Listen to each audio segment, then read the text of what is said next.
welcome. Hi. Hello, everyone. Hi, friends. How do you do? And Toddsville, welcome back for 62 months. Thank you so much for being here and supporting our channel all these long months. Yes, welcome. Hello, Erin Gray, welcome back for Sweet 16. Appreciate you. What are you up to, babe? I am trying to put this on thread live. Oh, now. You're threading? I'm threading. Who is threading these days? we go. Katie Crimson, welcome back for 5 months. Hello. Thank you for joining us. Thank you. Come on in. Hello, good Come morning, on in. good time zone. Today, we good mammals are discussing a topic that you all recommended many, many times over. Burnout. Burnout. What is burnout? What are the types of burnout? And how do we overcome these types of burnout? Mm-hmm. And there's a joke inside of me that wants to include the fact that I was sitting on the beach yesterday. We were working on not being too burned out, have a nice little relaxing time. Mm-hmm. But I was only facing this direction, so I'm feeling very burned out on this side of my face and my body. Like what you can see. Look. But on this side, not so burned out. So anyway, I just want you all to know that I'm not usually this nice purpley hue. You don't look purple. I feel purple. I feel a little pink. I feel it. Anyway, basically, if you're gonna go out in the sunshine, just make sure you rotate. Yeah, rotate every the rotisserie chicken you are. every muscle. I just saw muscle and I was like, rotate every muscle. Rotate every 30 minutes maybe. Anyway. Thank you for being here, Angelica Linden. Welcome back for 17 months. And I Am Deviant RK800 is back for 18 months. That's a red badge. That's a year and a half. And Thank you, friend. Colibra, sending you good vibes. Thanks for being here for 5 months. Thank you, Colibra. Appreciate seeing you. And I got your email. Thank you kindly. I'll write back to you after the stream. And Eliza Frant, thank you. Eliza, we offer you a big hug. Wherever you are around the world, we offer you a hug and hope that you are doing all right. We appreciate you spending time with us. And I want to give you a little bit of a catch up on what is Good Mammal. What is Good Mammal, Brian? Is there anyone here for the very first time for a Good Mammal stream? If you've never been to one, will you shout yourself out so I can get an idea of with whom I speak? And if you've been here for more than one, or one or more, I guess, will you type how many Good Mammal streams have you been here for? That would be a good poll. Okay, we have a good amount of friends joining us news? for the first time. New. Hey, Cammie, welcome. We got some first timers. What's up, Skyfire? And Shiriyuki, how you doing? Welcome. So, Good Mammal is our stream where we focus on ourselves. Basically, how do we take care of ourselves? How do we live our best lives? Human to human, we all experience a lot of the same things, but lower common denominator than being a human is that you're all mammals. Yes. In fact, you're all primates. In fact, you have a large brain relative to your body size. You also have hands capable of grasping, and these are things to be grateful for. We use tools as primates. So, as Good Mammals, we are exploring different topics relating to humaning, mammaling, being alive. We talked about understanding and expressing, explaining, and communicating our emotions. We talked about setting and respecting and maintaining boundaries. So good. We talked about ikigai, or the concept of having a purpose or some meaning, right? Greater meaning. A greater meaning. And on our most recent stream, we're going to be talking about on this stream, burnout. So when I say burnout, you say, what do you say? What comes to mind when I say burnout? Honestly, it's the sound of the lawnmower outside the building just going. That's what I feel like is burnout to me. All right, I'm seeing lots of exhaustion, overwhelm, lack of motivation, crying, stress, tired, writer's block, drained, overexposed, overstimulated, anxiety, low energy, work, depressed, school. Yes, lethargic. Upset for not being productive. Ooh, cut me to the quick with that one, right? So I didn't know this until I found this article on Harvard Business Review, but apparently there are multiple types of burnout, because when I think of burnout, I just think of like overworked, overstressed. But there are, according to this article, 3 different types of burnout. So we have an article from Harvard Business Review, and the moderators have a link in the chat that they're going to share. The author's name is Melody Wilding, and this article is from August 22nd, 2022. And if you'd like to read along with us, the mods will drop the link in the chat. And it's also a great way if you'd like to go back and reference something, or if this is useful and you think maybe a friend or a family member would be helped by this, feel free to send them the link. All right. Yeah. Hey, Miss Crystalline, welcome back for 10 months. Welcome back. And Happy Tuesday. Kiss of Lightning, welcome. And thank you for the gift sub to Nikki. Thank you. And Arabella, thank you so much. Hello, fellow mammals. Welcome back for a whole year. Woohoo! So Amelia and I are going to read this article, but we're going to take frequent breaks as we go. So if you're reading along with us, feel free to pause or skim ahead or go back to it later. If you want, we're all going to be kind of breaking away and chatting about this as we go. Yeah. So we would love your input. The more input you've got, the better, right? Yeah. So in summary, research shows that people don't burn out in the exact same way or for the exact same reasons. Because of this, it's important to identify the type of burnout that you may be facing. You may even be dealing with a mix of one or two of these types at the same time. In this article, the author describes 3 types of burnout: overload, under-challenged, and neglect, and provides the readers, that's us, with signs to watch out for and tips on how to overcome each type. Love it. I love it.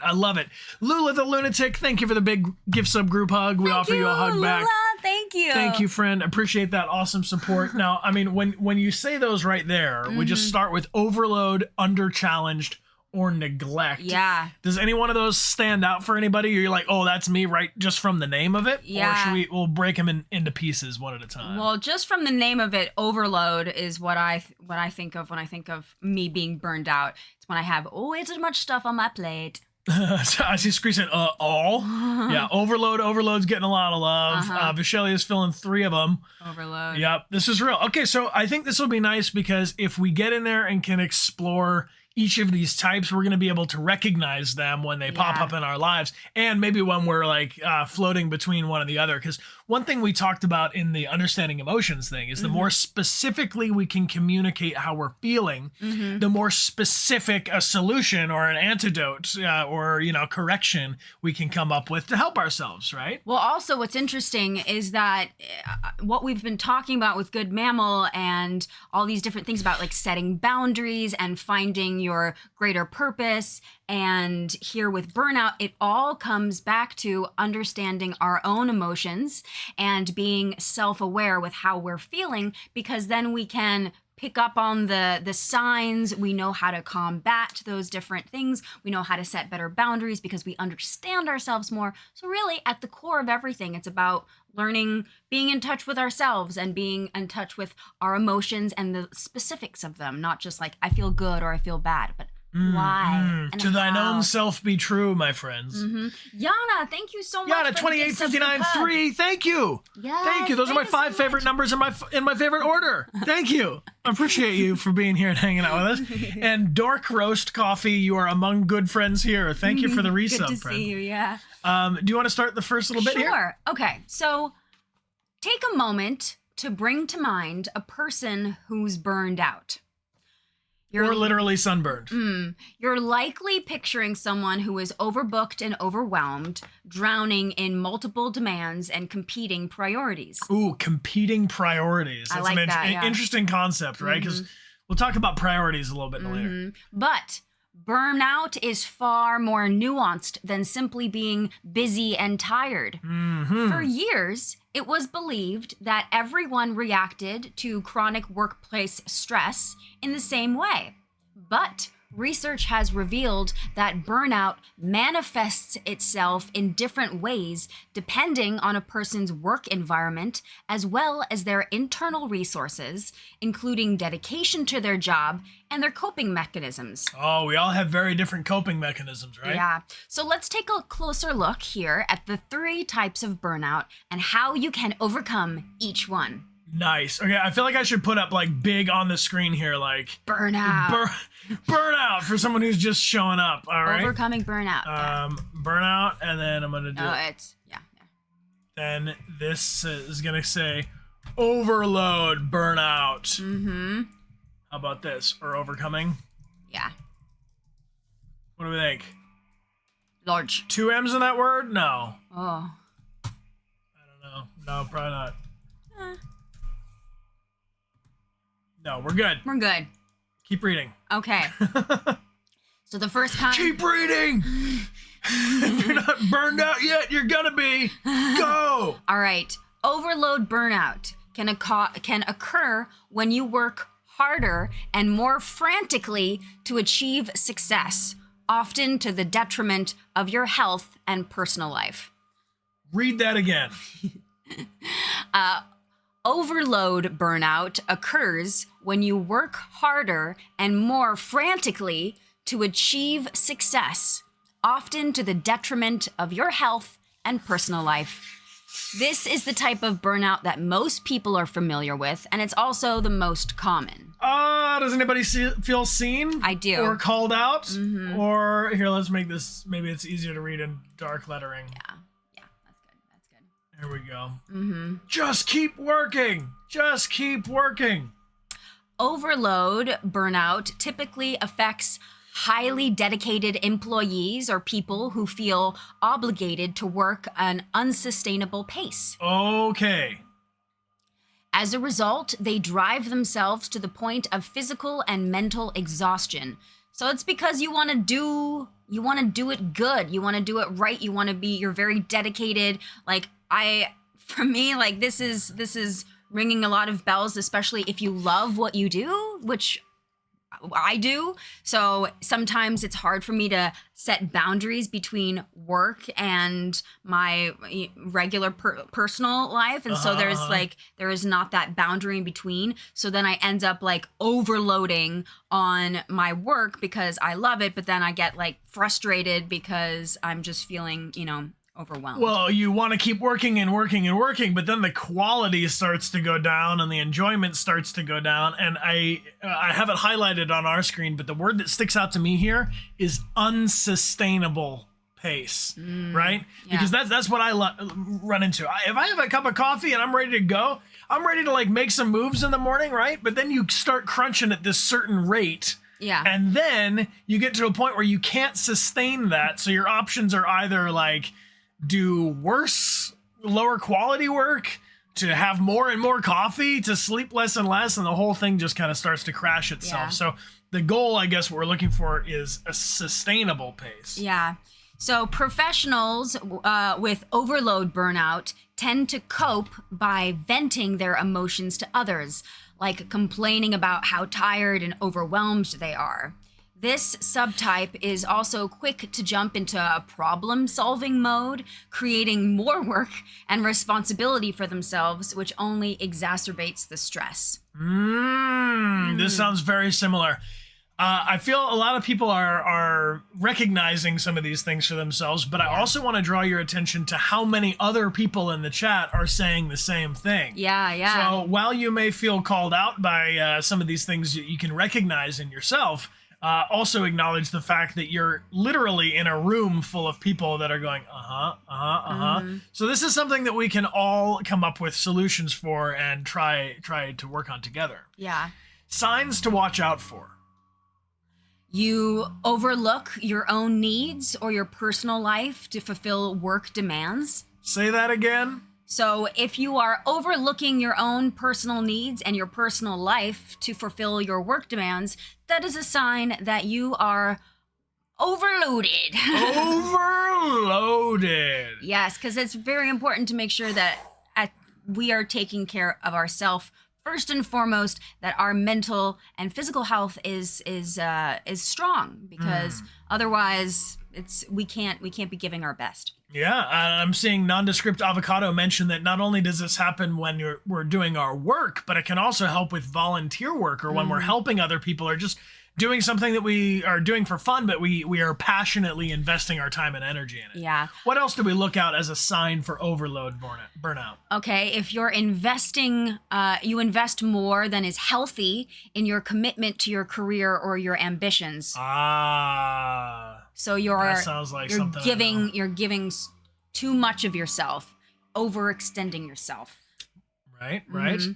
Or thirdly, you can endanger your well-being to achieve your goals. So maybe not getting enough sleep, not eating enough, not taking enough time to make sure that you're, eating, showering, like basically taking care of yourself. Right.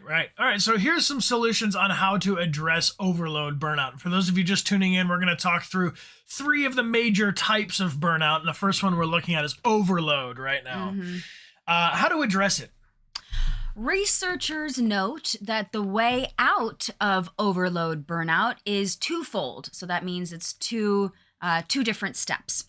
First, it's important to develop stronger emotional regulation skills, such as naming and processing your emotions. Oh, like Good Mammal Stream 1. You can check it out as a VOD. Yeah, and reframing negative self-talk. Which is also something we discussed in that little window, right? Yeah.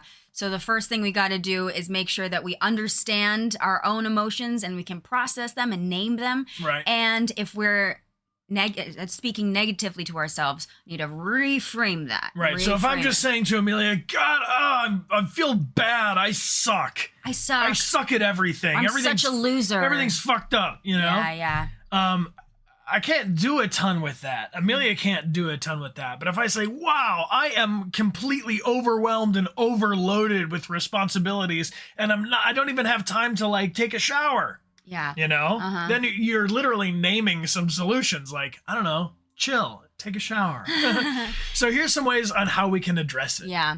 For instance, you could reframe the belief or thought that you need to work all the time to be successful to something like, enjoying my life helps me become more successful. After all, resting is not a reward for for success. It's a prerequisite for performance. So in order to be a good performer, in order to do good work, to take care of yourself, you have to be rested up. You have to make sure that you're in a good fighting shape. Yep. I will use as an example a way I burned myself out with the overload when the Twitch streaming thing really started in our lives.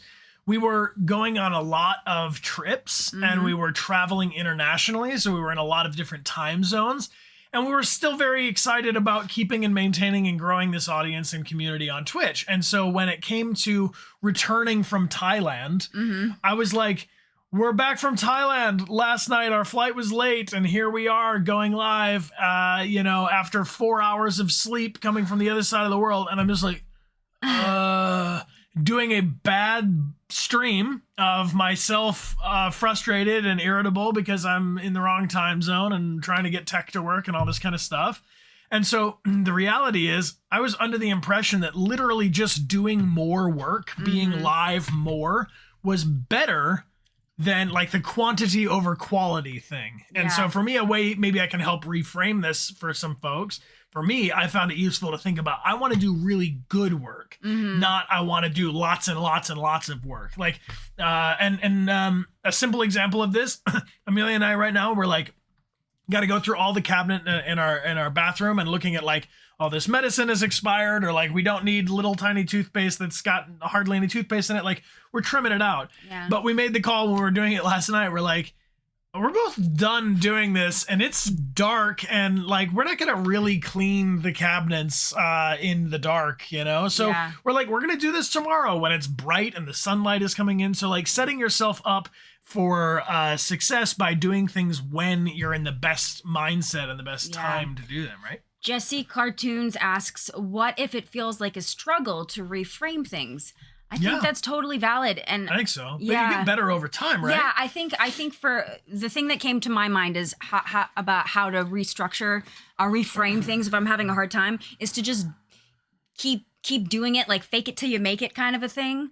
Because eventually it will get easier. The first few times it probably will feel like extra awkward or like not genuine necessarily. But if you keep doing it, then it will become easier to reframe. Yeah, it's a little bit like to working out a muscle, right? So like the first time you're lifting this 30-pound weight, you might think, oh, that's a lot. But if you're doing that after a while, you start to get very comfortable with it and you say, you know what, I think I need to up the weight to give myself the same kind of strain, you know? Or you're able to do many more repetitions of it. Let's keep moving on through the article here. Okay. Second, okay. So it is also crucial to separate your self-worth from your work. Oh no! I'm going to say that again. I'm going to say that again. No! It is crucial to separate your self-worth from your work, don't say which it. honestly is That's my whole personality. it hits hard, especially when No. you're What? when you love what you do, 'cause- Especially in the window between I'm in school and I feel like I am on the track of life, which for me was about 18 years of figuring out like, wait, who am I and what matters to me and all that kind of stuff, right? It's like when you're just looking for work and you're trying to make ends meet and you want to like pay your rent or move out of the house or like be done having a roommate or whatever the thing.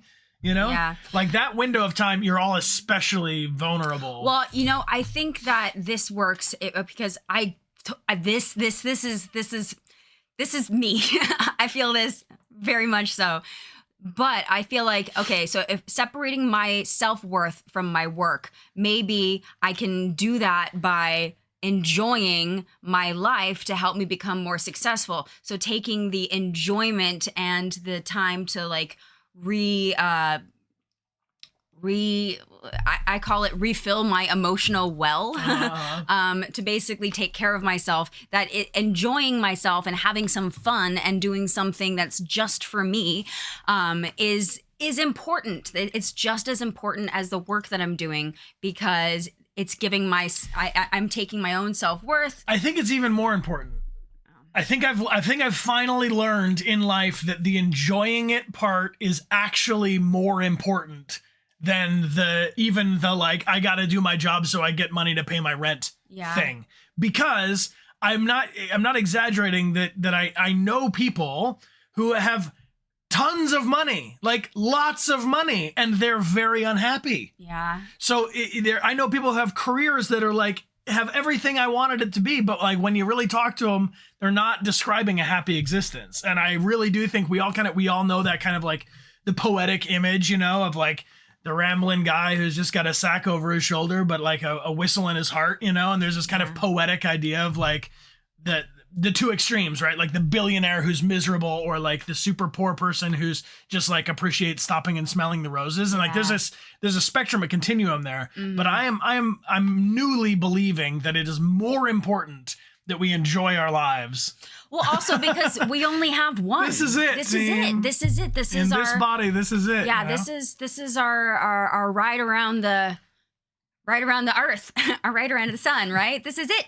So it's just a year. A ride around the sun is just a year. Well, you've all got more than a year to live. We're already talking about burnout. You're gonna stress everybody out. This is your last year. Do as much as you can. Well, this is, we got one life. We don't know how long or how short it will be. True. We don't get to know. So it is important to make sure that in this life we are doing things that we enjoy, that fulfill us, that make us feel good and full and inspired, because if we're just only focusing on work, then we're missing out on all that stuff. I think about like people who spend their whole lives like working, and then they finally retire and they have the time to do all they want to do, but they can't physically do it necessarily because they're tired and they don't have the energy. And so I think it's important to make sure that we're enjoying our lives, and that should be a high priority for us. In the Princess Bride, when he's like, "Hello, my name is Inigo Montoya.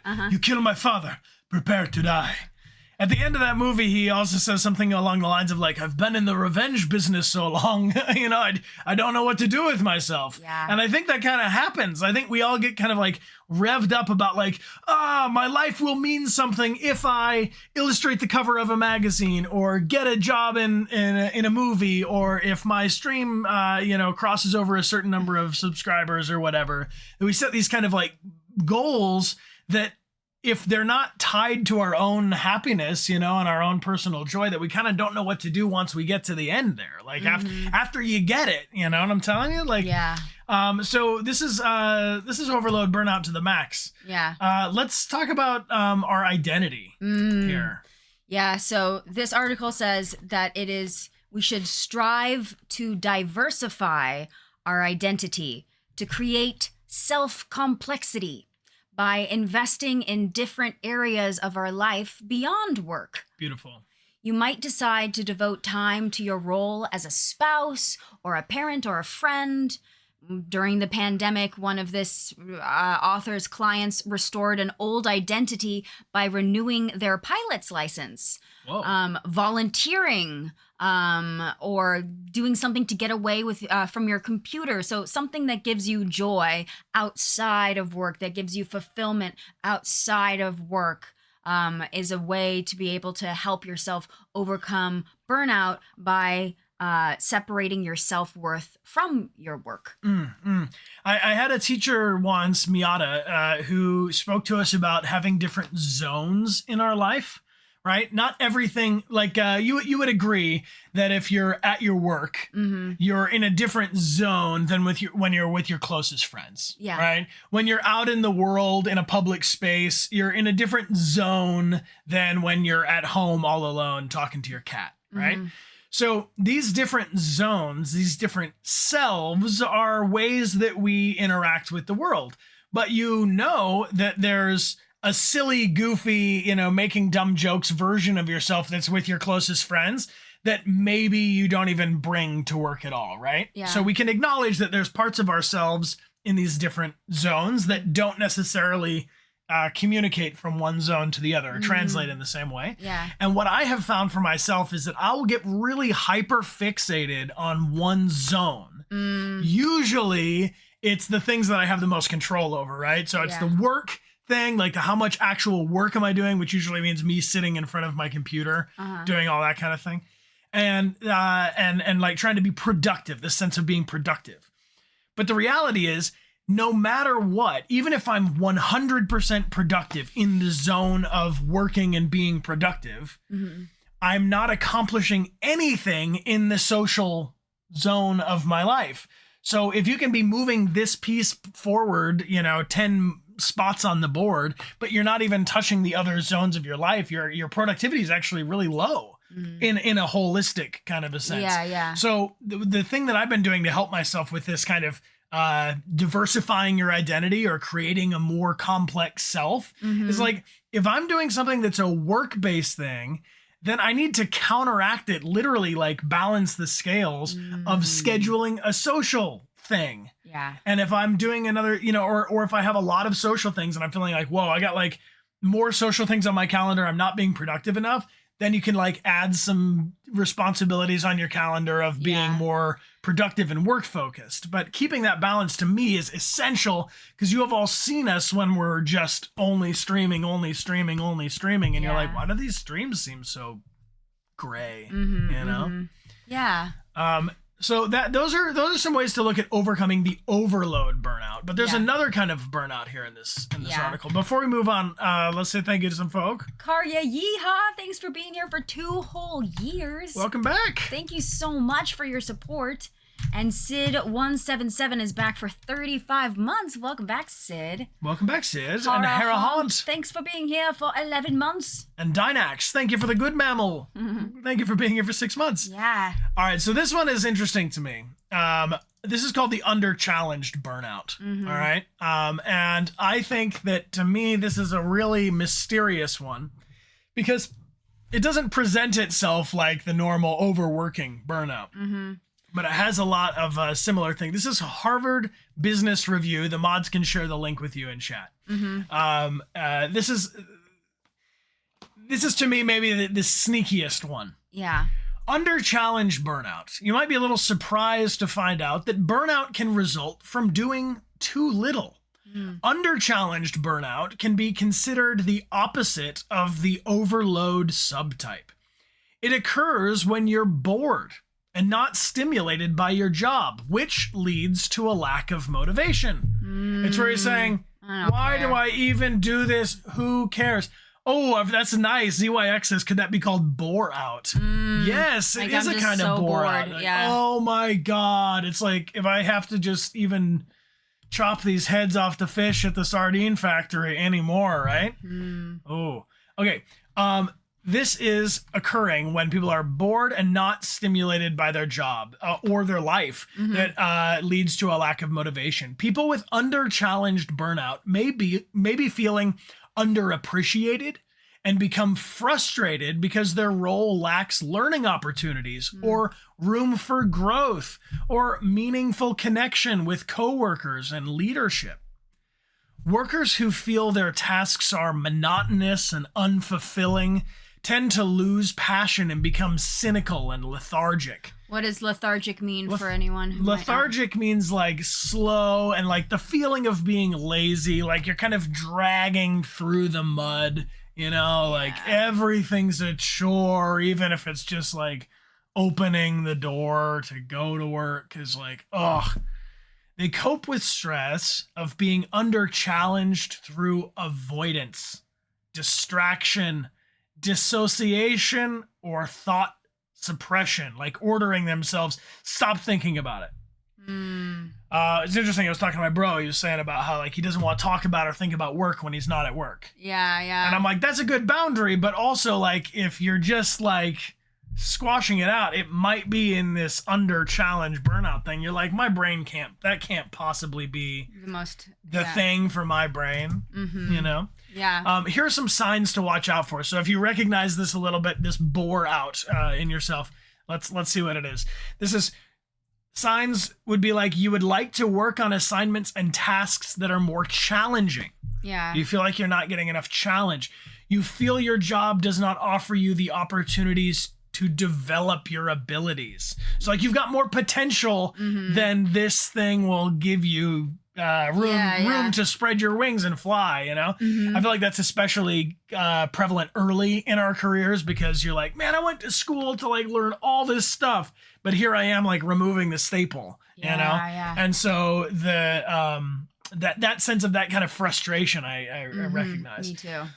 You feel that your current role is hampering your ability to advance and develop your talents. So basically you feel like you're stuck. Yeah, you're like, I got so much more potential than this. You're like you're like Spider-Man, but it's it's not, you got no where to climb. Yeah. Basically, you're like, look at all this stuff I can do, but nobody needs me to do anything.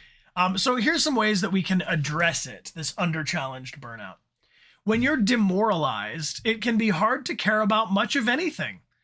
Lower the stakes by simply exploring your curiosities. Ooh. You can set a goal to learn a new skill in the next 30 days to kickstart your motivation. So what if you're like, my job is too easy?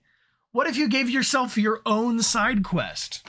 Ooh, your own side quest. Right? Maybe, I like that. The way I've heard this described, I've been watching some other videos about burnout and mental health and stuff, and one of the phrases that came up was in this category of under challenge burnout, the idea that you have not sought out a dragon with suitable merit. Right? That's like, I'm over here just slaying this lizard over and over and over again. And you're trying to get your knighthood, right? Yeah. No one's going to dub thee a knight who slayed this lizard. No, you need a dragon. You need a proper dragon. You need something with fire coming out, or heavy scales, Give yourself a challenge. Well, also, what's interesting about this is like, exploring your curiosities is also very similar to enjoying your life and other parts of your life outside of your work. Being a little deviant from what the job description is, and maybe if you're under challenged at work, maybe there's a way you can like get an hour worth of your stuff done in 45 minutes because it's not that hard for you, but that allows you 20 minutes to start to explore, other areas or other parts of your job or your coworkers' jobs that you are interested in. Yeah. If you feel like you have too many side quests, it might be that previous type, the overworked. And so then this is the idea of an under challenge, the other burnout. Yeah.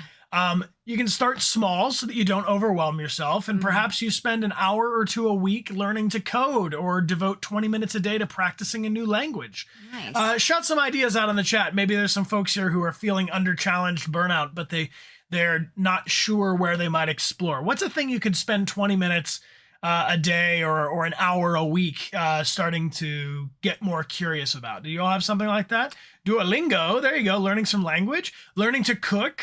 exploring a new hobby. These are some great ideas. I hope they could be useful to anybody else who's tuning in. Trying a new sport or a new instrument. Getting your driver's license or going roller skating. Exercising. This is fantastic. Exercise is great for us. Meditating, Pilates. Sewing. Doodling, reading Wikipedia. Yeah, just pick a topic you want to learn more about. Yeah, Bible study. Creating a video game. Ooh, learning to edit or paint or draw. Crochet, writing poetry. Doing a puzzle. Cosplay. Going to the park, get some time outside. Go people watch. Very nice. Okay, so this is good. Feel free to grab some of these. Go play some airsoft out there. World domination for some of you. Yeah. Should be no problem. Coding, learning to play the guitar. There you go. Nice. Oh, Mikey Lovin, thank you for the 7-1 support, friend. Thank you for the love. Thank you so much. And T-Dog, welcome back for 6 months. T-Dog. 6 months, 6 years, 36 years. 36. 3 whole years is 36 months. And wow. Yeah, Pickle, welcome back for 13. Thank you. Dechart, thanks for being here for 8. So when it comes to over-challenge burnout, making strides towards something that feels fun and meaningful to you creates this flywheel of momentum that you can be lifting yourself out of a funk with. So you might be thinking, I'm so under-challenged, I'm so bored, I don't even want to do this. Like, I don't know, what am I going to do? I'm going to learn Spanish for 20 minutes. You might feel like a little bit of it. You might get a little bit of a mojo, but then you're like, you know what? I learned a couple of words. I was able to use them in conversation with my friend. And then now next time you go back, you're like, okay, I'm a little bit more invested in this. Yeah. And you start to build this thing. So don't be discouraged if the first time you set out to be like, all right, I'm going to be playing disc golf, and you're just like absolute garbage. You might find that over the time of going back and back and back, you're getting more and more confident. You're discovering minutia things about it, different weighted discs. I mean, this is a minute example, but you can build the momentum of being able to take care of your curiosity like this. I like that. Even if the skill isn't directly related to your job, you're likely to find that the positive energy spills over to reinvigorate your passion for your work or your school responsibilities, that it inspires your career to move in a new direction. So I would say that this is super helpful to me as someone who's like freelance, and Amelia and I, we don't have like a traditional work structure. Yeah. Right? We have to kind of always be reinventing what we're doing. Always be closing. We have to always be closing. If we want our coffee. Yeah. But like where was I going? Basically that we have to create our own, we don't have the structure where we have a boss who's giving us assignments and stuff. Yeah. So like literally my job in a year will be whatever my job is now, plus all of the things that I was curious about and was leaning into equals what I'm doing in a year. That's how it's been for me. It's like each year I've been taking the stuff that I like about what I do and then adding the other stuff that I'm curious about that's not part of what I do. And then the whole thing is reshaping itself, which is how we got to Good Mammal, honestly. I mean, it started from Curiosity Chill. So you could also try job crafting to turn the job you have into another one you want. So job crafting is this whole other article, but it's talking about changing your job to make it more engaging or challenging, and it could take many forms. So I'm gonna drop this link to the mods, and if they'll share it as well, in case job crafting sounds like another way you can improve your situation. But think about it like a skill tree. In a video game, right? And you've been playing this video game for so long that like everything you have is like, archery based or whatever. And you're like, I really want to try two-handed weapons. So start building up your strength to be able to use other weapons or other kinds of attacks, if that makes sense. Yeah, totally. But you can craft your own version. Again, baby steps are key. Focusing on incremental change little by little can add up to big results. They have a client, the article talks about a client named Alice, who is a project management lead. And as the pandemic wore on, she increasingly felt under-challenged by her role, which mostly comprised of team performance management. So they were given an assignment. For 2 weeks, she tracked the tasks she tracked which tasks created the most psychological flow. A pattern emerged that talking to customers lifts her up, as did solving challenging workflow problems. Alice's manager was ecstatic when she proposed a new research project combining those skill sets to innovate the company's core product. So this is a big fancy way to say Alice, in this example, started going, what do I like the most about my job? I'm going to do more of what I like the most. Yeah. Which I think is amazing because you're not really going outside of your job description, but you're doubling down, you're minning and maxing. You're like, what are the things that you love? What right? are the things that I'm doing about what I'm doing that give me the most light? Am I the most drawn to? And then riff on that. Right. Riff on that, build on that, and water that, you know. If you reap what you sow, plant what you want to eat, you know. So if you're like, man, I really just wish I was spending more time interacting with customers and less time staring at the computer screen. There are ways you can add more interacting with customers to your workload, if that makes sense. So there's one more type of burnout. We talked about the overload burnout and then the under-challenged burnout. Now let's do a little cover of neglect. What is neglect burnout, Amelia Rose? Neglect burnout is the final type of burnout. It is also called neglect burnout or worn out burnout because it can result from feeling helpless in the face of challenges. Neglect burnout occurs when you aren't given enough structure, direction, or guidance in the workplace. You may find it difficult to keep up with demands or otherwise feel unable to meet expectations. And over time, this can make us feel incompetent, frustrated, or uncertain.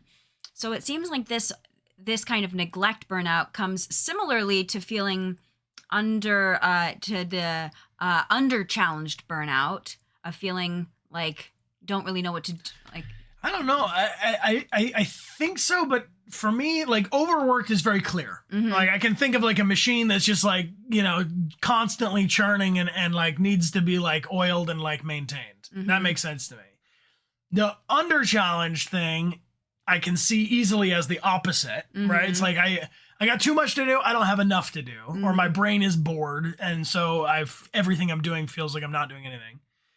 I think that the neglect burnout kind of comes from not knowing where you are between the two. It's like you don't know if you're in drive or if you're in reverse. Yeah, is what that sounds like to me. It sounds like you're just kind of not like enough of not having enough structure. Yeah, not knowing where you are in space, and then that leads to feeling like, I don't know what I'm doing with my life. I feel just like uncertain and frustrated and like stupid because I don't know what to do. Okay. The worn out worker copes through learned helplessness, which occurs when a person feels unable to find solutions to difficult situations, even when one becomes available. So in other words, people with learned helplessness tend to feel incapable of making any positive difference in their circumstances. In other words, when things at work don't turn out as they should, those with neglect burnout become passive and stop trying. Zeke Chirp saying that neglect burnout is real. Do not love it. So when this says, the article uses the phrase learned helplessness. Yeah. That's a phrase that I remember from a psychology class. Does anyone have a definition of learned helplessness? Yeah, what does that mean? Can I describe that a little bit? Please do. So there's an example that was done with a study here. Learned helplessness in psychology is a state that occurs after a person has experienced stressful situations repeatedly. They come to believe that they are unable to control or change the situation, so they do not try, even when opportunities to change the situation become available. I think the early example of it was a study that they did with dogs, which was basically these dogs are in a cage, and these dogs want to get the treat that's out of the cage. And some dogs are shown, okay, well, if you bark or if you push the button or if you get this way, we're going to give you the treat. And then the other dogs in the other example, if they pushed the button, if they barked, if they went up to the fence, if they did all the things, they just never got a treat. And so eventually, the dogs in the learned helplessness story stopped trying. to get the treat. They're just like, the treat's not for me. It's on the other side. It's over there. I can't get it no matter what I do. And you get to a certain point in your brain where you break and you say, it doesn't matter what I do. I have no control. It's over. It's so sad, right? But that's what happens to us as people. Like if you audition and you audition and you audition and every audition you submit for, you don't get, you don't book the job, then you go, never mind. I'm not even going to try. I'm not going to get it anyway. And that's happened to me. I mean, I've literally been there where I'm like, have an awesome opportunity, right? A really cool script in front of me. And I'm just like, I don't know. I didn't book the last 100 of them. I'm not going to book 101. Like, who gives a shit? You know? And so that kind of, if you're feeling that kind of, like you threw in the towel kind of vibe, maybe it's some of this neglect burnout. So here's some things that we can watch out for. Do you feel like you stop trying when situations don't go as planned?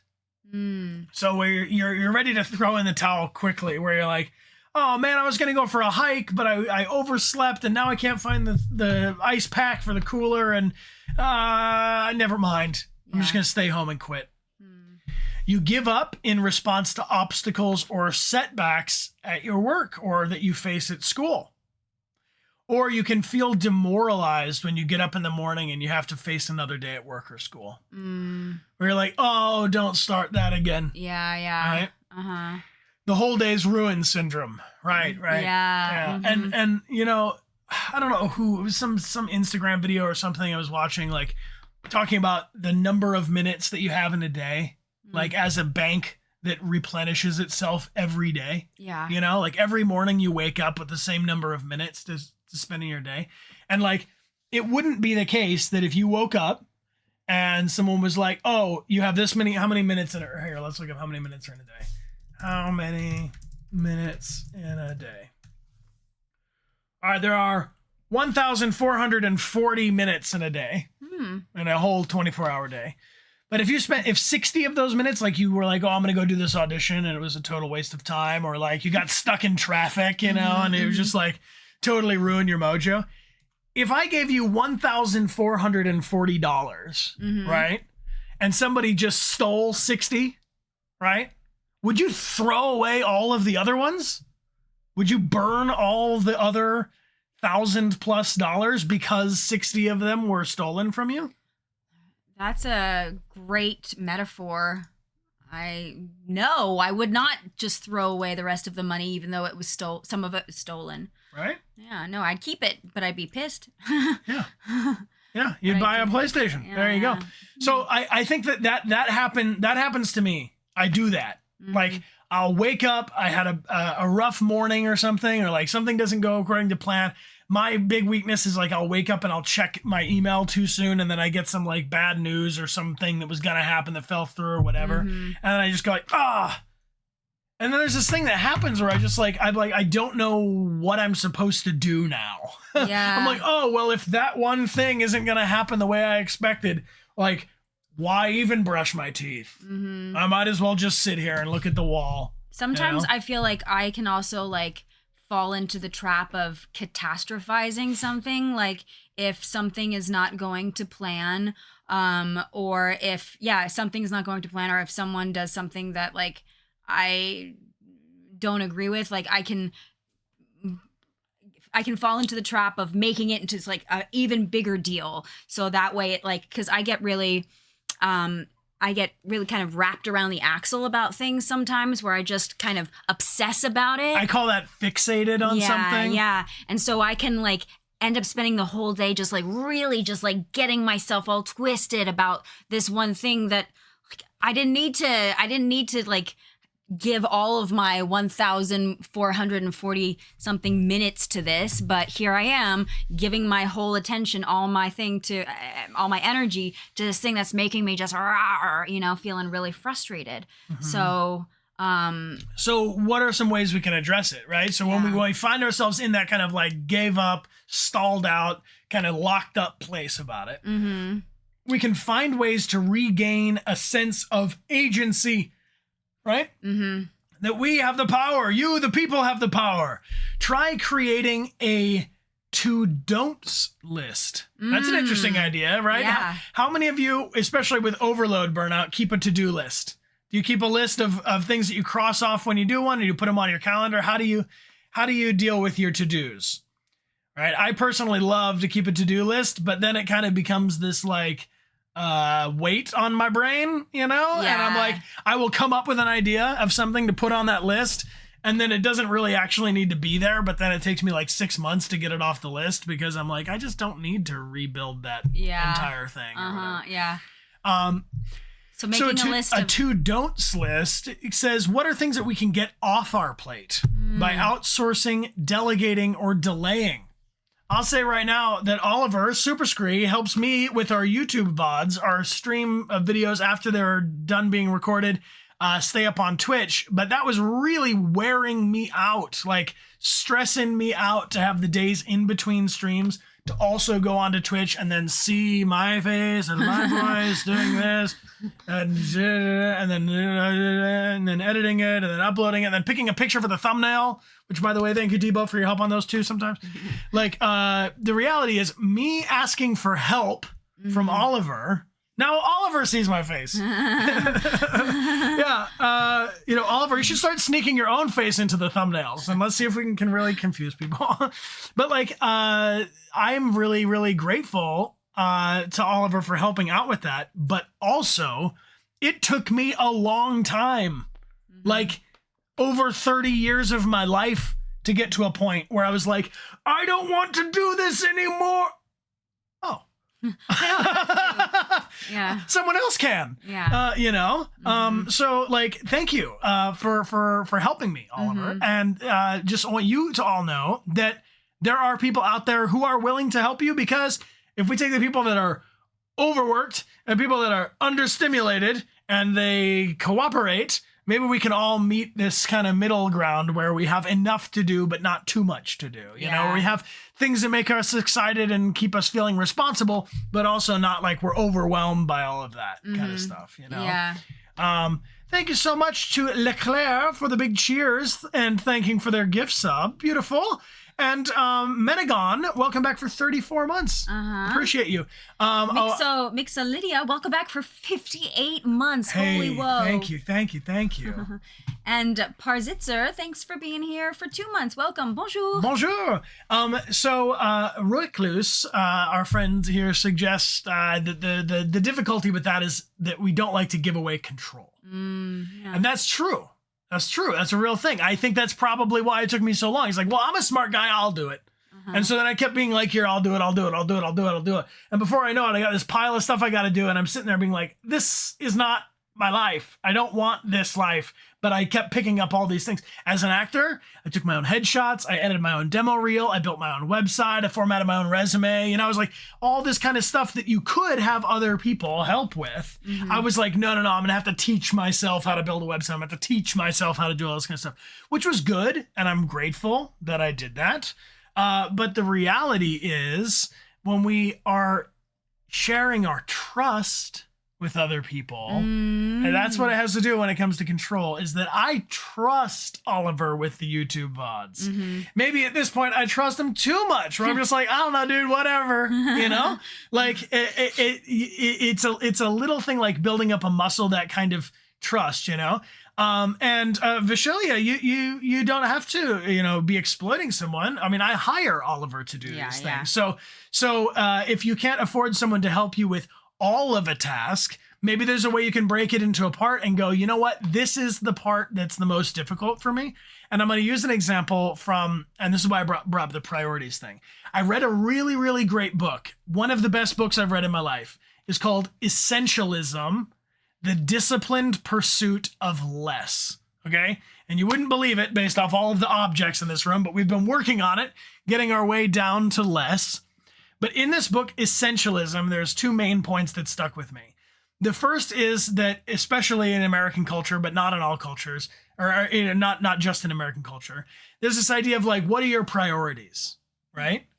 And priorities as a word, yes, I believe that's the book by Greg McKeown. There's a conflict when you say my priorities, because a priority means the most important thing, right? The most important person in my life is my wife, Amelia. She is my priority. It's true. There are other important people in my life, but on a day-to-day basis, the person that has the top priority spot for me is Amelia. The reality is that if I say the most important people in my life are my mom, my dad, my brother, my sister, my wife, my boss, my coworkers, my cat, my dog, my da-da-da-da-da-da-da-da, and I list 20 people, all of those people get 5% of that top priority spot. And so for me, I agree. There is an Audible for Essentialism if you prefer to listen to books, but I really love this book. But the concept there is I am only able to keep one priority in each of those zones that we talked about. Yeah. So like right now, one of my main priorities for our stream setup is getting all of our OBS stuff situated and basically like all of the in software things. That's my priority. That's where my attention is right now. But the reality is I have other sections of my life that also have different priorities, you know? So I think you can have a top priority in this zone and a top priority in that zone.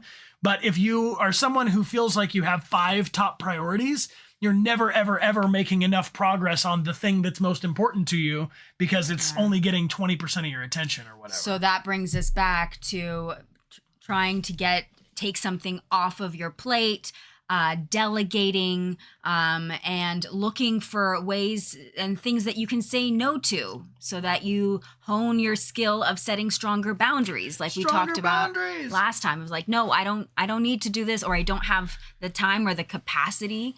So I'm going to say no. All right. So the other part of this essentialism book I want to touch on real quick before we round out the article is this concept of a constraint. So if we're doing our business or our schoolwork or our life, and there's this one thing that we always keep getting hung up on, we can call that the constraint. The example in the book is that a scoutmaster is taking a group of 12 scouts and they're going on a hike over 10 miles, okay? Each mile, the scoutmaster has to stop and wait for the kid at the back of the pack who's carrying a heavy backpack and he's got, small legs and he is using his inhaler because he doesn't like to go breathing out in the wild, hiking, exerting something. He's not a hiker, this last kid. But each mile, the whole troop has to stop and wait for the last kid to catch up so that they don't leave him in the dust. Halfway through the hike, the scoutmaster takes the backpack from the last kid and gives all the heavy books and spreads them out amongst the other hikers so that the last place kid just has to carry themselves. And the kids who are super fit and capable of hiking are carrying a little bit of extra weight each. And so for me, if you have an example of a constraint or the part of your system that keeps having this like hitch in the get along that you keep have to stop and wait to work on, that is a really good thing that you might be able to outsource or delegate or ask for help on. The thing that's like the thing that's tripping you up over and over again. So to Vishalia's example of not being able to like hire someone to work on all these things, there might be the one piece though where you're like, the thing that sucks for me is just like uploading these pictures and resizing them and putting them on the Etsy or whatever. Like that, I hate doing that part of it. You can just get help with that little piece of it, and then all the rest of it is so much easier. Anyway, that's how it's been for me in streaming, is that once I took away the make the VOD thing, all the rest of it just got so much lighter. So anyway, I just feel like I have to give an example. Mew Momento, thank you so much for the cheers. Appreciate you hanging out with us. Thank you. Okay, so a great place to start is identifying situations where you feel an intense sense of resentment. So we're talking again about this neglect burnout. So when you feel like you feel directionless, uncertain, and then like you're throwing in the towel. Yeah. This is an emotional signal that you need to put healthier limits in place. And so our most recent Good Mammal stream was on boundaries. So if that sounds like something of more interest to you, please consider watching the VOD. And to talk to yourself about putting some healthier limits or boundaries in place. And likewise, you can consider talking to your boss or your teacher or your coworkers about the workload. This is something I was talking with my brother about. I'm like, you need to express where you are currently, like communicating your emotions, so that the people around you whose job it is to help you can help you better or help you do a better job at work. You can explain how you're currently spending your time and ask, are my priorities consistent with yours? What would you like me to change? Or if we could take project A off of my plate, then I would have more time to focus my team's strategic priorities and deliver on the key goals that we've evaluated against. So like, if I could just get somebody else to do that, then I can take care of all the rest of it. It's about communicating your needs and your wants. Your manager is likely to be thrilled they're even thinking about the big picture and taking initiative, because I think a lot of times people just care more about their job than their job cares about them. That's true. And that's a frustrating place to be. And so that might be where you feel about this neglect thing. Most importantly, focus on what you can control. Mu Memento wants some control. Here's the part we can control. Outside of the office hours, you got to be bullish about self-care. You got to stand up for yourself where you do have control. Because do you have control over your boss? No. Do you have control over your coworkers? No. Do you have control over anybody else on this planet besides yourself? No. Unless you're a parent, I guess, in some cases. But even in then. Yeah, you have responsibilities, but you don't have control.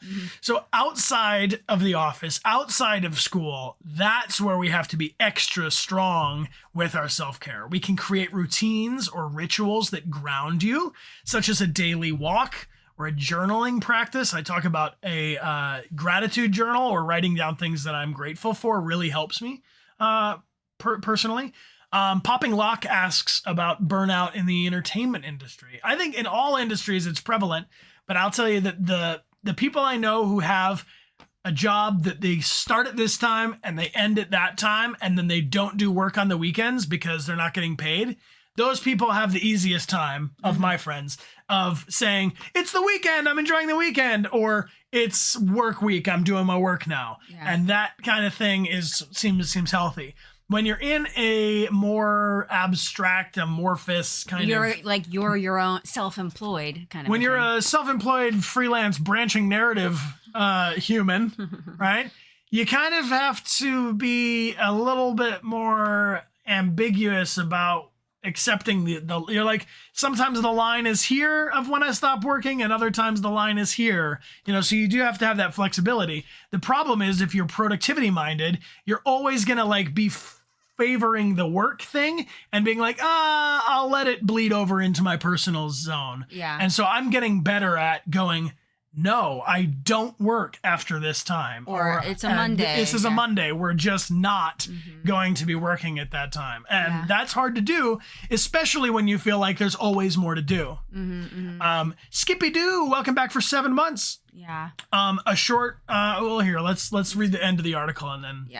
Want to read it? So because people don't burn out in the exact same way or for the same reasons, it's important to identify the type of burnout that you may be facing. You may even be dealing with a mix of 1 or 2 or maybe 3 types at a time. So determining where you're at makes it easier to find targeted solutions to solve the specific challenges in front of you. Magnolia Sims mentions working from home as an opportunity where it can easily bleed into your personal time, your work, because your office is there. And those of you who've been with us on stream really since the beginning, we were doing this it was like a pop-up coffee table that I've rebuilt our streaming setup every day that we streamed. Well, it was also right in the middle of our... eventually it became a desk in the middle of our living room. But when we rented this studio space to have something that is separate from our living room to come here and do a stream and then be done and leave, that is huge. So if it's a work from home kind of thing and you have a door to the office that you can close, that's a huge advantage. Or to have even a whole room. Or even just a part of if you don't have a separate room, partition it. Yeah, or a curtain, a screen, something to be able to designate, this is my workspace and this is my living space. I don't know how to fix corrupt educational systems, unfortunately. I don't have an answer to that question. But when it comes, all of this work that we're talking about with Good Mammal, and I think the thing that's important to reiterate each time is that what you can control is inside of your own molecular makeup. This is your domain. That's it. It's kind of wild, but that's it. So if you want to control the corrupt educational system, or if you want to fix the income inequality in America, or if you want to the only way you have any control over any of that external stuff is your own point of view, your own behavior, and your own internalization and understanding of the world that you live in. You will have no success controlling your boss. You just won't. You just won't. Your roommate, completely out of your jurisdiction, and that's really hard to wrap our minds around. It is. We are going to continue, and we want to take some questions and some thoughts from everybody here on the stream. One of the boundaries we have on our stream is that each hour we take a little 5-minute hydration break to give everybody a chance to get some water or some some snack or have some fresh air, move around a little bit or whatever. So let's brainstorm some questions. If you have some talking prompts, if you have more specific things you want to throw into the chat, let's get into that when we come back. But thank you everybody for your very, very active communication on this. I can see that this is a conversation that is resonating with a lot of you. Yeah. Before we transition over, can you describe, maybe you're not feeling burnt out right now, but the last time you were feeling some burnout, or the burnout you most usually feel? Do you feel like you're exposed to overload burnout, where you have too much, you're working harder and more frantically to achieve? Or do you have an under challenge burnout where you're like, this is, there's gotta be more to life than this. This is not enough. Or I don't know what I'm supposed to do. What is going on here? Neglect burnout, where you're just not able to put it all together. Yeah. I'm seeing a lot of each, actually. A good amount of overload. I think overload might be the most common, perhaps. Neglect. Yeah, neglect, honestly. I feel, Very interesting. Very true. Yeah. You know what? And sometimes I think actually that overload burnout can create under challenge burnout. Because you're like, I'm going so hard that I'm coming up with more and more things to do on my to-do list. And then you're looking at item number 7 when you're exhausted and you're like, I have to fold my laundry? That's not what, you know what I mean? And so you're like giving yourself more challenges, but then you're just, they connect to each other. So I think all these things kind of overlap and they morph and change shape as we go, right? Yeah. But let's take 5 minutes. I got to open the window, get some fresh air in this room.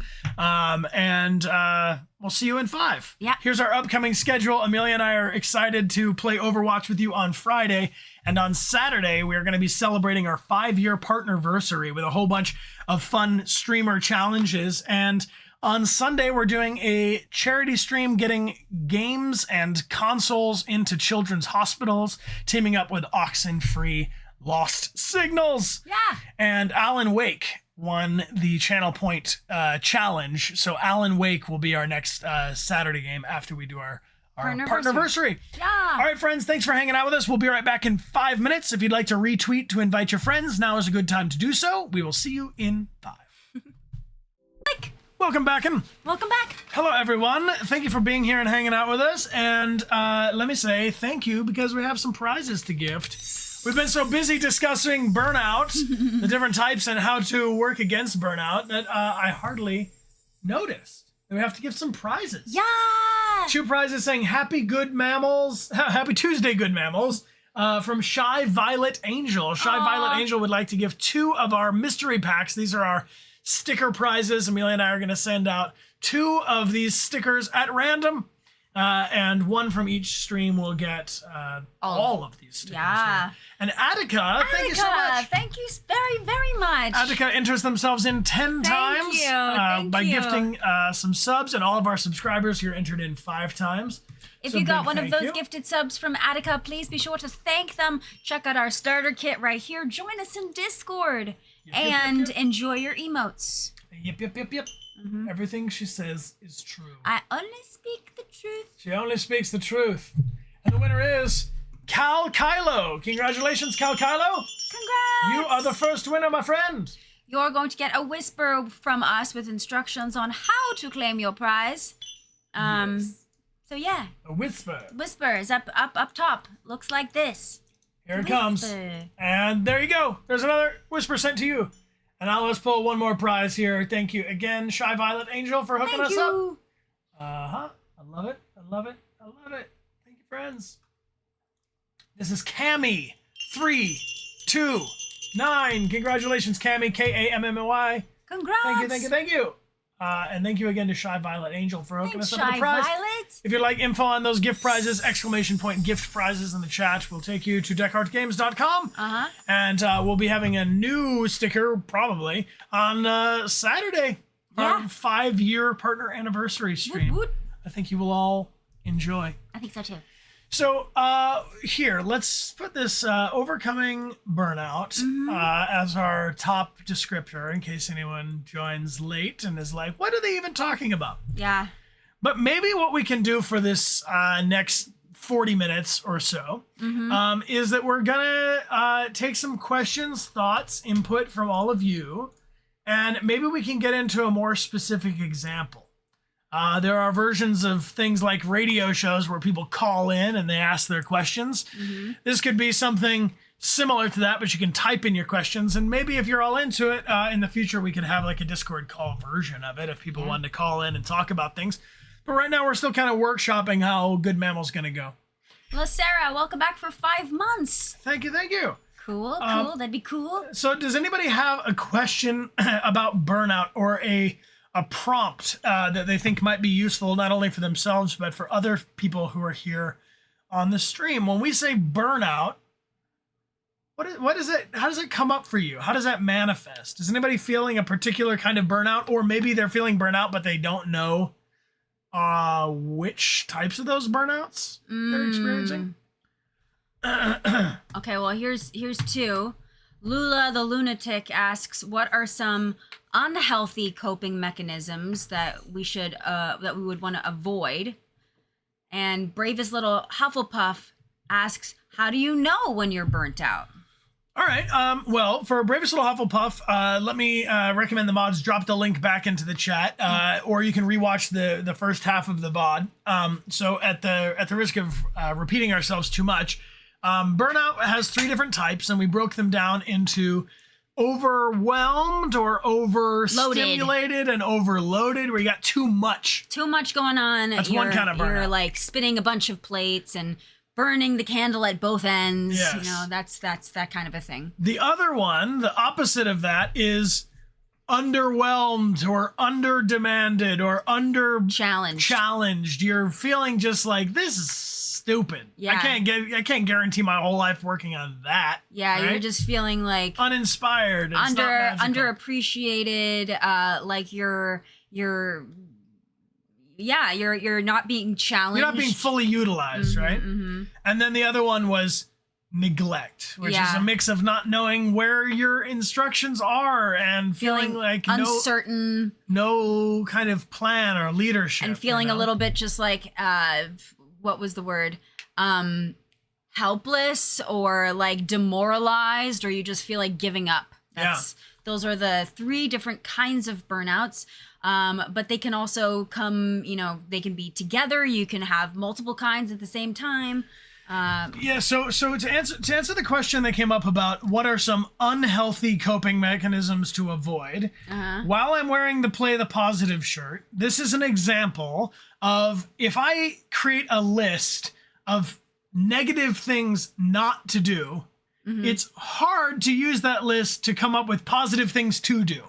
So this is an opportunity that I think is kind of how I use Play the Positive in my mind, of let's reframe and ask the same question. What are some unhealthy coping mechanisms that we should avoid? And let's rephrase it into what are some positive coping mechanisms that we should try to include? Yeah? Because if I tell you, don't smoke cigarettes, for instance, you can't, but don't, you can't sit there and not smoke cigarettes. You can't like go from doing what you're doing to not smoking cigarettes. You need something else that you're doing instead of smoking cigarettes. Does that make sense? Well, something that they talked about a few times in this article was about exploring your interests and your curiosities outside of your work, and strengthening your self-complexity and your identity. So things that get you excited, that get you interested, of like taking little baby steps. If you're thinking, I don't have anything that makes me excited, maybe it just starts with looking up like on Pinterest and seeing certain things that pique your interest. I would say when it comes to coping, you basically have two options, right? You can either go towards the burnout or you can go away from it. You can take some relief, you can escape, you can take some rest, recreation, watch a movie, go to a completely different headspace, go on a vacation, go talk to your friends, like do something that is not related to the task at all. The other option is to lean into it, but going, what are the things I like about this? Looking at it from a new angle. What are the things I'm curious about? How do I want to make this more enjoyable for myself? Yeah. And getting into it. So I think the two different ways we can cope are by either leaning into the parts of it that we enjoy, right? And trying to explore that and understand ourselves a little bit more, or take a step back and take time away from it where we're going, oh, wow, this isn't my whole life. This is just 30% of my life, or whatever. Thinking about those different zones, if that makes sense. Starkind, thanks so much for being here for 4 months. Welcome back, Starkind. I saw the question earlier, and I see Alex re-asking a version like it of how can you help a friend who suffers from burnout? What do we do if we recognize burnout in our friends and family? It's tricky. Yeah. It's tricky, right? Because the reality is we only have control over ourselves. Yeah. But the other reality is that we love our friends and our family, that we want to take care of them. So for me, recommending the article. Yeah, that's what I was thinking. Recommending the VOD of the stream. Creating a low barrier to entry into the conversation so you can create a safe space to talk about burnout. And you could also speak from your own point of view. I find a lot of value in saying, wow, when I feel burned out, it feels like this. When I feel burned out, this is what I do to help myself. So you're kind of giving them like examples of how someone could, but not necessarily saying what they should do. Because if I tell you right now, you should or you should not do anything, you automatically go, get out of my life, dude. You're not me. Right? Yeah. Even if you respect my opinion on something, you're still going to feel like, no, I don't want that. So really for me, that's how I usefully do it. So sharing your experience, offering to share the article about it.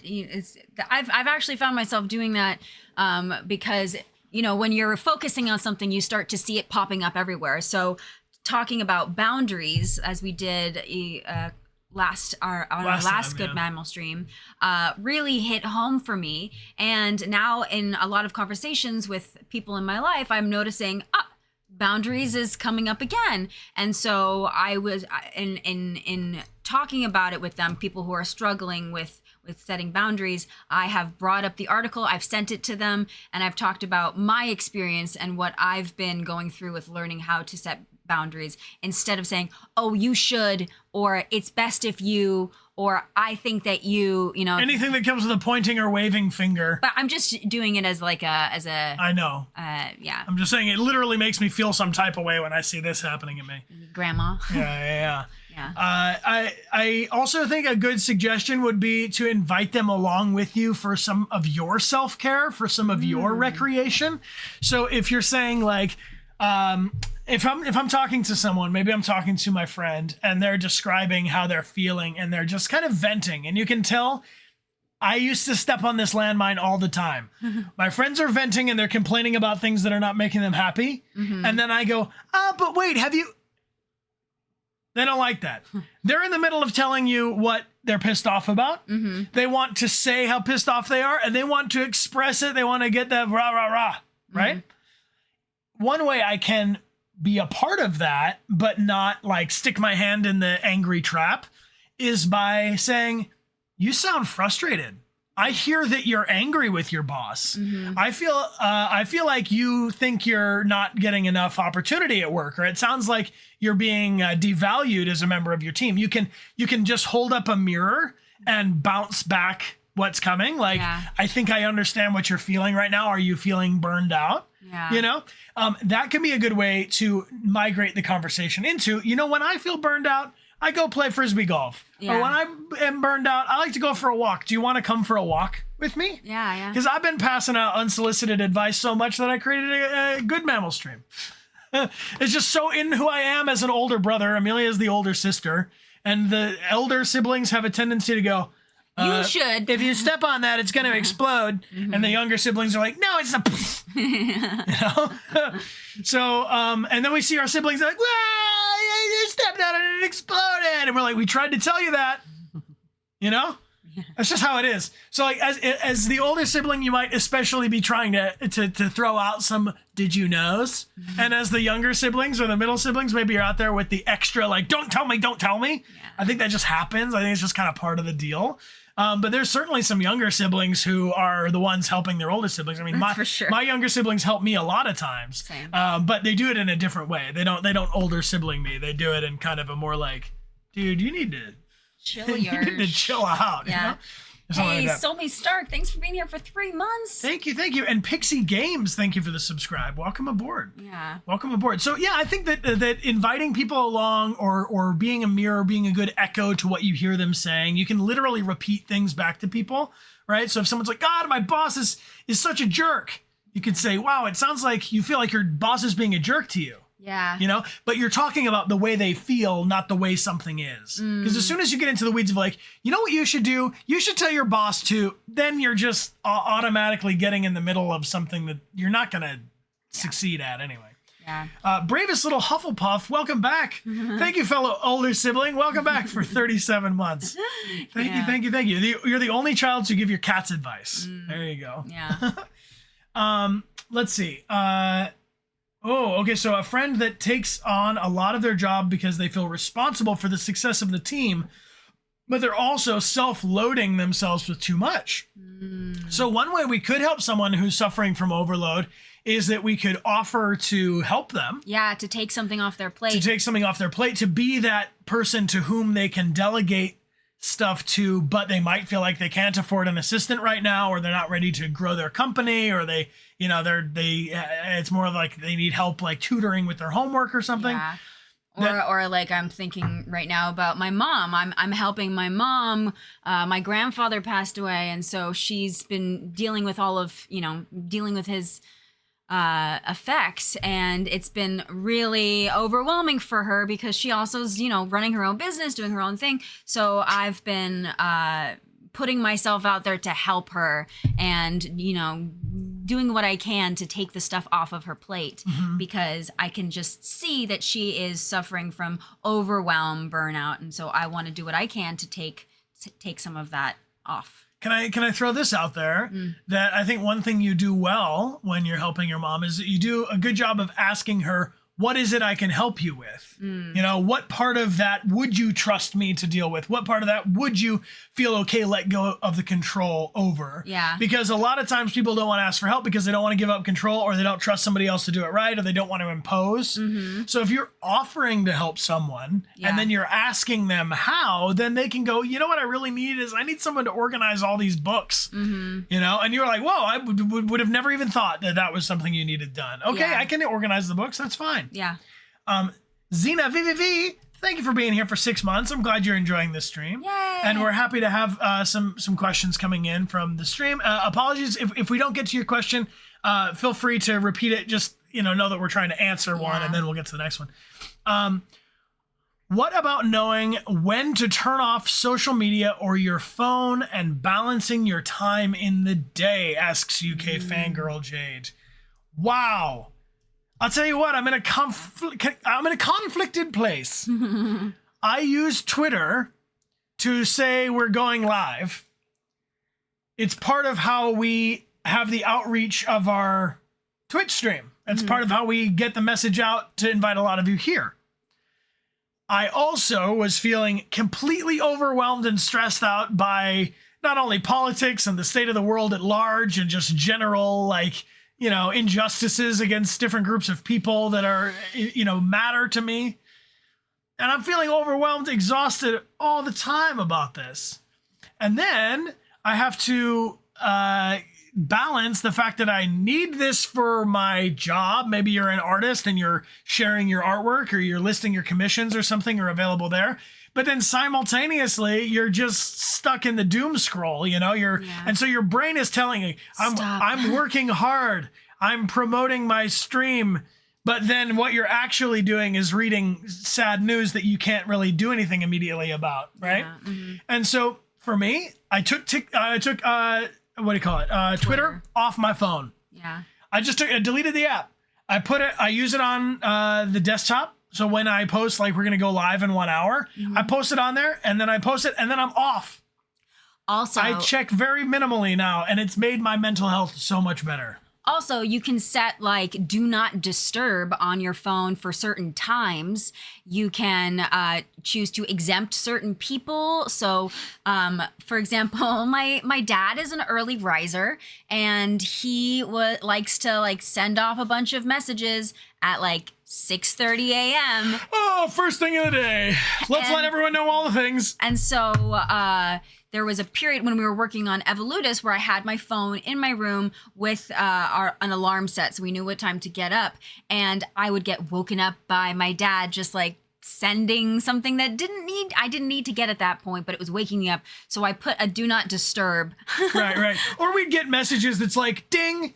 And it's like 6 o'clock in the morning. You look at your phone. It's like, did you read this article? And it's like, Twitch streamers upset by major change made to the platform or whatever. And so it's like, did you really think that my brain needed the moment that I woke up, like, here's bad news? Did you read this yet? It's like, wouldn't want me to miss the bad news. Thanks. So the only way, I can't control Amelia's dad. He's a lovely dude, but he's going to send me messages. The only thing I can control is just turning my phone off or putting it on Do Not Disturb or putting it in the other room. Yeah. And when it comes to managing your time and social media and stuff, there are apps for that too. You can literally have your phone kick you off of your social media at a certain time. But for me, it's about I have had no success not doing things. I've never ever been like, I'm not gonna go on Twitter. You have to do something else instead because you're still gonna be alive and your habits to just go back and do the thing are gonna be there to go back and do the thing. So if I'm really trying to get off my phone, like if there's some political thing that's really bothering me right now and all I'm reading is upsetting news and all this kind of stuff, I will leave and go do a project outside. Yeah. You know what I mean? I will literally put myself apart physically from the thing. Yeah. That's my best recommendation is just being a little tougher on those boundaries for yourself. And for me, a big one is, I fall into the trap of waking up and going into email or social media or whatever before my brain is fully on. Yeah. Because there are things that you can do to make yourself more resilient. So even if you're still doing an hour of doom scrolling a day, you just went to the gym or you had a healthy meal or you like talked to a friend on the phone. Or you cleaned your space. You did all your work. So now you're in like a good headspace so that when you read bad news, you're like, oh, that's bad news. But you still like have your own bearings and stuff. But if I wake up and I'm like, oh, what's happening? And I'm like, what? The dictator of this bullshit country did what? And then, you gotta reconcile that before your brain even turned on. Yeah. Kiss of lightning. Thanks for the gifted sub. Thank you for the gift sub to the real melatonin. Appreciate you. I saw someone ask a little earlier about creative burnout. So if you're feeling just like drained, you got nothing else to give, you've been, I know that. For me, when I've had a creative burnout or I'm just feeling drained, what I like to do is take myself on some kind of artist date or take in other creative things like either going to a museum, going to see a movie, going to see some theater. Refilling the well. Reading a book, going out to a garden, just doing something that's going to take your attention off of you and onto something else and seeing what other people are creating, because that could ignite your creative flame again, because it's a very real thing to be art block, writer's block, just like burned out. And so when that happens to me, it's because I need to refill my creative well. I've used it all up. So I need to. Yeah, if the well is dry, you gotta go back and refill it. And like this is a really overly simple metaphor, but I like French fries, so let's try this. Okay. You have a potato, you put it into the French fry cutter, right? It comes out in the shape of French fries. Uh-huh. I like to eat the French fries. I don't often just eat the potato, but you can eat a potato. It happens.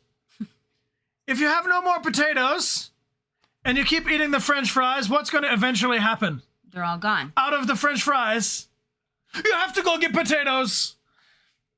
So you have to go out. Very simple. To get something new because you've eaten all the potatoes. Overly simple, but if you need the stuff, you make the stuff from. So if you're a creative person, if you're a writer and you've not been doing enough reading, how are you going to make French fries with no potato? I don't know. For me, this is super huge because especially at the beginning of my creative career, that like I would work, I'd get a job, I'd get paid $100 for doing the thing, and then I'd hope that that would happen again sometime, right? Or photography, I would get paid like one time for a photography experience, and then I'm trying to survive. So I'm always trying to spend as little money as possible, and I'm trying to keep my whole life really, really small so I can afford to be a creative person, basically, right?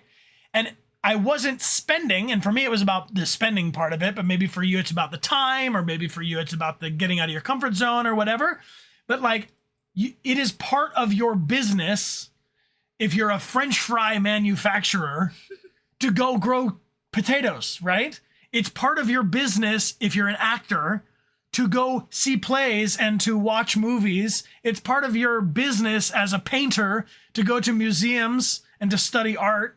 Right? Yeah. And so a lot of times, if you're just sitting there cranking the thing, being like, no more fries are coming out, no more fries are coming out, you literally have to make it part of your job, part of your business, to go and do the supply part of it. That I have to go out and get my heart broken so I can know what it's like. Yeah. You know, I have to go out and be inspired or afraid so that I can know what it's like. Vishelia says, as a game developer, it's my job to play other games. Beautiful. So that's like pretty cool thing of being What a like, relief. oh, it's my I'm a creative person, so my job is to help myself be more creative by having fun. And if you don't like potatoes, whatever. Yeah. You don't have to. But you get the idea. Basically, you need the material from which to do your creative work, and it's necessary. So to write a book, read one or more before. I would say if you wrote a book and you've never read a book, that's gonna be a whack book. Yeah, maybe read a book. Yeah. Or it will literally give you energy, like or give you ideas of like what you do or don't want to do, or what you like and what you don't like. It's just it's giving you options. Yeah, and it seems oversimple to say this, but like the Beanslayer 27 says, how do you deal with burnout in performing? I'm telling you, go see a play. Go see a really good performance. Nothing will make you reinvigorated to do it like seeing it happen right there in professional form, you know? But you got to buy the tickets, you know what I mean? You got to set the date, you got to take yourself to the show or whatever. Joe's Protector says they just joined. What's happening? Well, What's welcome. happening? Thanks Hello. for joining us. Hello, Joe's. This is our Good Mammal stream, and we're talking about overcoming burnout. And right now we're taking questions or thoughts from all of you and brain jamming about how to overcome. And if you're curious, what is burnout? The first half of our stream, which will be up as a VOD after the stream ends, you can rewatch it, or you can read the article. The mods will share in the chat again right now. That you can get into the 3 different kinds of burnout. You can be overworked or overloaded. You can be underworked or understimulated, under-challenged. Or you could be suffering from some confusing place of neglect where you don't really know which way's up and down. How much can burnout impact a person psychologically? So much. So much. I mean, think of the best streams we've done and the worst streams we've done. The difference is basically whether or not Amelia and I took care of ourselves in between. Well, also, you can think of a candle. You know, if you're burning a candle, it's going to continue to shrink the longer you burn it. So if you never blow that candle out, you never take the time to, like, you know, put more wax into it, or you're just like, it's going to burn out. It's burning even while you're sleeping. Yeah, it's just going to be gone. You're not going to be able to use it. So you have to be able to blow the candle out, chill for a second, then relight the candle, blow it out, chill for a second, Yeah. What do we think causes burnout the most? We had a mix. I think everybody who shout out how they feel about burnout has got a different version of it, or they overlap in different ways. Sometimes you could be so wrapped up in overcoming the overload burnout that you're like, I'm throwing all this stuff off of my calendar. I don't want to do any of these things anymore. Mm-hmm. And then you're like, what do I even do? And so then you flip from one extreme burnout to the other. So we're always looking for this middle ground here. Mm-hmm. Sonic Songs, thank you for being here for 43 months. Appreciate you. Appreciate you so much. Yeah. There's the question of low self-esteem being associated with working too much. I don't know so much that it's low self-esteem, but it might be that if I put too much of my self-worth or my value in myself connected to my output or my work or my income or however you want to define your job, that maybe is a trap, because then I'm identifying my self-worth tied to my productivity, which you're not a machine. If we had a machine whose job it was to like stamp out little widgets, we would judge the machine based off how good it was at stamping out little widgets. But the machine that stamps out little widgets only exists to stamp out little widgets. Uh-huh. And so what we talked about in the first case of the overwhelm burnout or the overload burnout is looking at the other zones of our life. I would judge a machine very differently than I would judge a person. And because I am a person and not a machine, I have to give myself credit for the things that make me a good brother, the things that make me a good husband, the things that make me a good friend, and the things that make me a good worker. Mm-hmm. And so my worker self is only some part of who I am. So we can devalue it a little bit, helps put it into context. And then we can add value to the way that I go, you know what? I did that audition. I didn't book it. I did a medium job on preparing for it or whatever. But you know what? I had a really great heart-to-heart with my mom. And I feel like today was a win because I was a good son. Yeah. As opposed to being a good employee today. Mm-hmm. So maybe it's about celebrating our wins in the other categories of our life, the way people are very used to celebrating the wins that come out of productivity or out of work, school. Angel Wired asks about emotional burnout from multiple stressful situations. Huge, yeah. Yeah, I think that's a very real thing. The thing that comes to my mind when I think about emotional burnout is setting stronger boundaries of if it's someone in particular that is causing this emotional burnout, if it's from overstimulation of a group of people, then just learning to set stronger boundaries to be able to protect your own mental health. Because if you're feeling burnt out, you're not going to be able to help anybody else, especially emotionally. Right. So it's so important to make sure that you're taking care of yourself so that you can help others if that's what you want to be doing. I see Mem98 saying hola, hola. Hello. And I'm glad you're really enjoying the stream, friends. This is really become Amelia and I's like place our brains are going, right? We're really being drawn to this good mammal thing. So I'm glad it works for you. I see a question from Mira Nikki asking about how do we know when to slow down? Right now, they're doing things for their internship and everything is new and exciting. They're having a lot of fun, but they fear that they may be, at risk for burnout. For me, the thing that pops into my mind is in mining, okay? And like going into a gold mine, right? Which is, we could consider us doing our work, like a simple analogy of digging in the mine. They would bring with them into coal mines and gold mines a canary. And the canary is a little bird that is in a cage in the mine. And if there's not enough oxygen in the mine, or if there's poisonous gas leaking out of the mine and the people are in danger, the little canary, it dies in the cage. It's chirping. And when the chirping of the canary stops, the canary in the gold mine, when it stops singing, get out of the mine. You're in too deep. It's sad. I don't recommend any of you take birds into mines, and I know you know that. But if you're working in your, you're doing your internship, or you're doing your workaday thing, and you're digging a little deep, you're like, this is fun. I'm finding some gold. I'm going into the coal mine. I'm going deeper and deeper and deeper in. it's important to set for yourself a canary in the gold mine where you go, uh-oh, I'm in too deep. And if for me, it's hours of sleep. If I don't get 8 hours of sleep, you don't like me. I'm telling you, like I at 6 hours of sleep, I'm not the same guy I am at 8 hours of sleep. So if I'm looking at my life and I'm doing a lot of stuff and I'm trying to schedule things, and a lot of this happens with when we travel and our airplane gets delayed and all this other kind of stuff, it's like, if I know I'm going to go to bed, and we do this when we go out. Mm-hmm. We're like, okay, we're going to go here, but we're going down to Long Beach. It's an hour away. So we got to be like coming home by this time so that if we're going to start the thing, we're like, I want to be in bed asleep at midnight if I have to be up at 8 in the morning. Mm-hmm. And so one of my canaries in the gold mine is if I'm looking at my thing and I'm like, I've been sleeping 7 hours, I've been sleeping 6 hours, I've been sleeping 5 hours in a night. That's a sign for me that I need to backtrack my way out of the mine a little bit. Also, that I'm getting in too deep. Something that you could do or something that one could do is start by setting certain boundaries ahead of time before you start having the canary,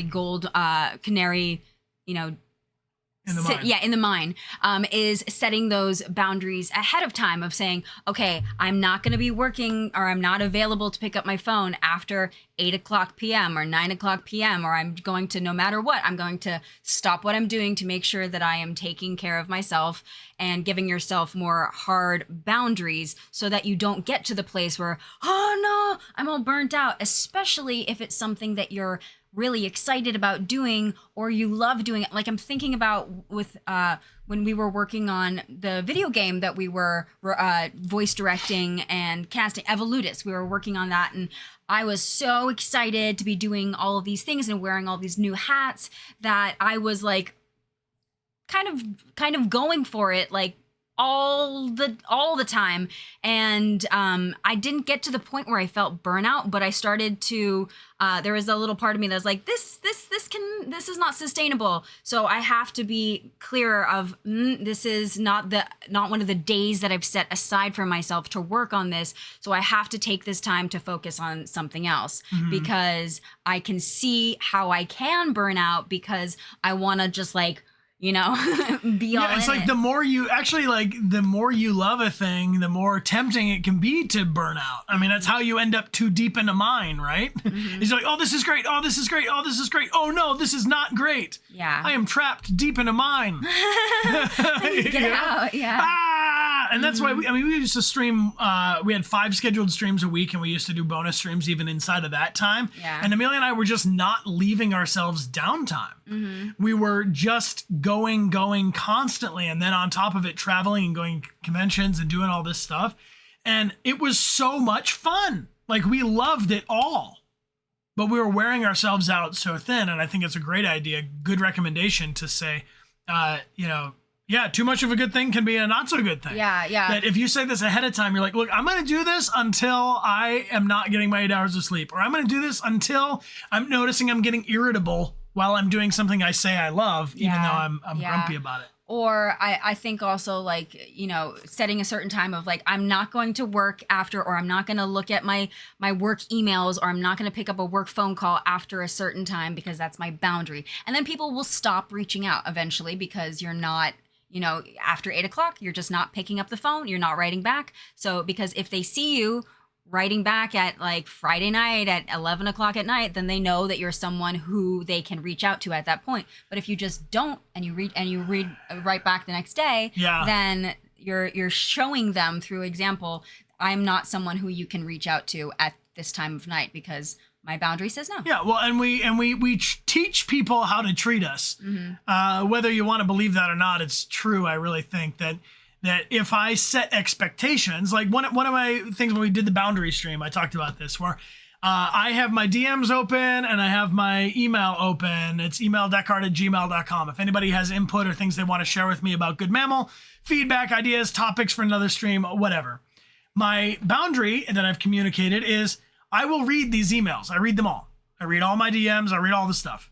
But I cannot tell you that I will reply to all of them, because otherwise I will literally do nothing besides reply to emails. And like, I do appreciate that it's people's birthdays or they want to send a special hello or what. I get a lot of things reached out to me, but I literally will sacrifice my entire existence if I'm just going to be replying to DMs or something.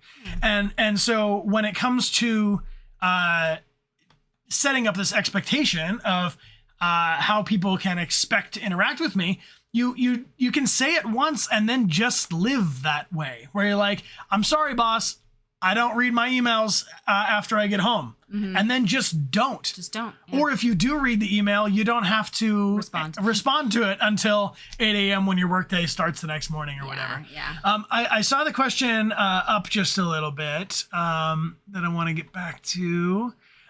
When is the right time to tell someone that something is too much for you? Says Joker Zappy.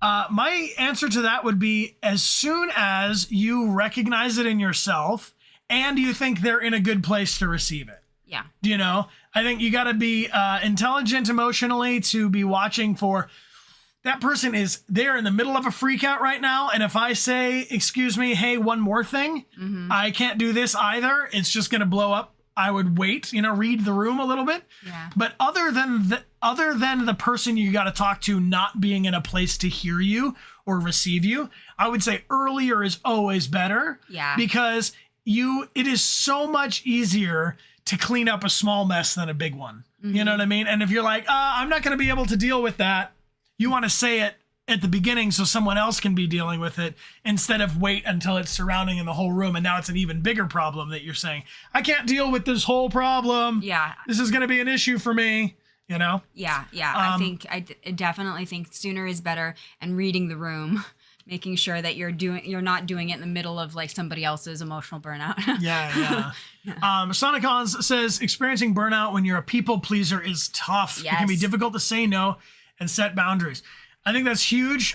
We talked about that a lot with our previous boundary setting stream, so maybe that's useful to some of you. And anybody who's confused about the burnout thing, there's an article in the chat which will give you a little bit more description of what we're talking about. But basically the sense of being tired, exhausted, and over or underwhelmed by our existence, which is a lot, right? We're talking about trying to hit the sweet spot in the middle. But when it comes to being a people pleaser, can I ask you this? Are you not also a people? Shouldn't you be pleased? I'm just saying, if you're a people pleaser and you're ignoring pleasing the own person you have become, you're not a people pleaser, you're a liar. You can be an other person people pleaser. I am a people.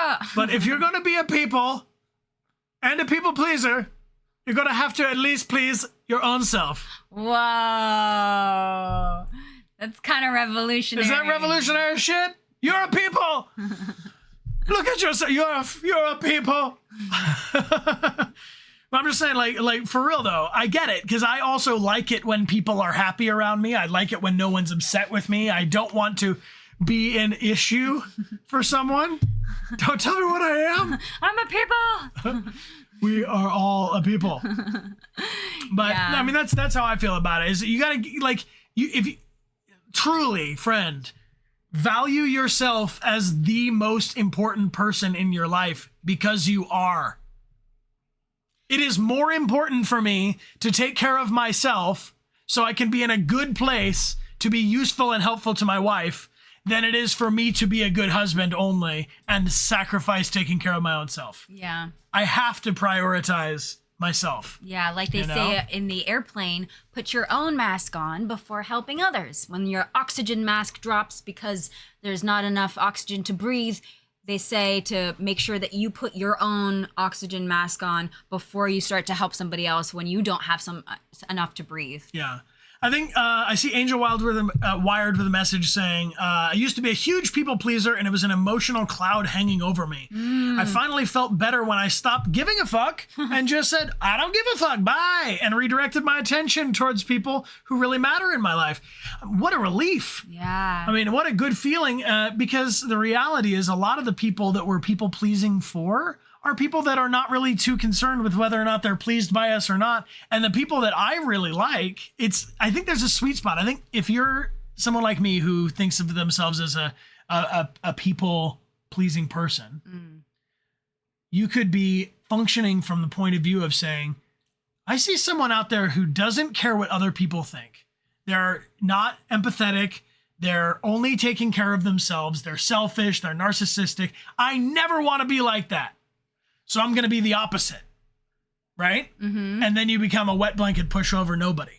Because you're like so worried about not being seen as arrogant, not being seen as overconfident, not being seen as someone who's a narcissist or whatever, that then you go the other way and you're like, I'm so sorry for existing. I'm so sorry for existing. Does that make sense? User 03393 says they found it easier to please people when you take care of yourself as well. Oh, yeah. If you're in a good mood, it's easy to keep a good mood going, you know? And then I saw someone ask about, like, what if you feel burnt out about yourself? You're just burnt out being in your own company. Mix it up. Yeah, I would say go do something to get your attention off yourself. Like, go either see some friends or go see a movie, watch a TV show, play a video game, go to a park. Wear a false mustache and call yourself Ethan. Like, do you think we don't ever get bored of being ourselves? I'm done with this shit sometimes. I'm just over it. Yeah. So I say, give me a fake mustache.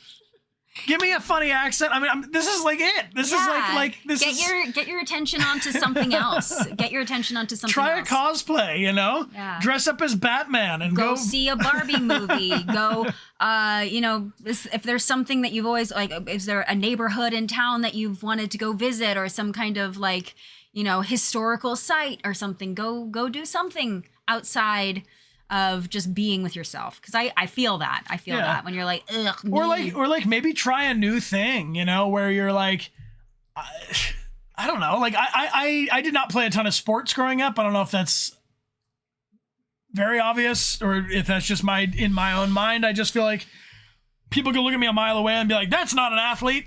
And I'm not. And I did a project one time that necessitated me looping into learning and playing more basketball for the project. And so I was like literally facing my childhood fear of not being an athlete and not being a basketball star, but being forced to get out of my comfort zone and play some basketball and stuff. I was like, I like this. Yeah. Like, I think this is giving me some new version of myself. I can be someone who runs around the basketball court. Hello, Raiders! Blood Soul! What's going on? 1979. Hello. Thank you so much for the raid. Thank you. Look at that happy puggle. What's going on with that pug? That's so cute. Can we talk about that pug for a minute? So friends, anyone who just joined us from Blood Soul stream, we are doing our Good Mammal stream, and today we're focusing on overcoming burnout and talking about the different kinds of burnout, because fun fact, there's 3 at least. Word. We got an article in the chat if you would like to check it out. And let me shout out to Magnolia Sims, because we got these raiders coming through. It'll be a good time to gift 2 prizes. Thank you, Magnolia Sims, who says, thank you for these streams, sending love to the community, and hoping these stickers will make someone's day. Nice. I think they will, and they will make it twice, because you'll receive a random mystery pack of 2 of our legacy stickers. Let's pull 2 winners, and thank you, Magnolia Sims, for being here. Thanks, Magnolia. So all we got to do is type in the chat to enter to win, and let's pull some winners. Winner number 1. Fa for real, FAFAFR _ Congratulations. You are the winner. Thank you for the good vibes. And let's pull in another winner here. This is Mira Nikki. Congratulations, Mira Nikki. Congratulations. I'm going to send both of you whispers with instructions on how to claim your prize right up there. And if you want info on it, ! gift prizes in the chat will take you to dechartgames.com. Yeah. Aha. All right, Amelia. So let's see. We're kind of to the end of our time, but let's see. Does anybody else have any big questions or big thoughts or things that they think might be useful to everybody? And let's shout them out in the chat. We'll grab a couple more things out of chat, and then I think it'll be time for us to raid for today. Yeah. Okay. Refig says, sometimes when I get burned out, I just want to isolate myself, but then I just feel worse. But when I try and reach out for help or hang out with people, I feel overwhelmed and overstimulated.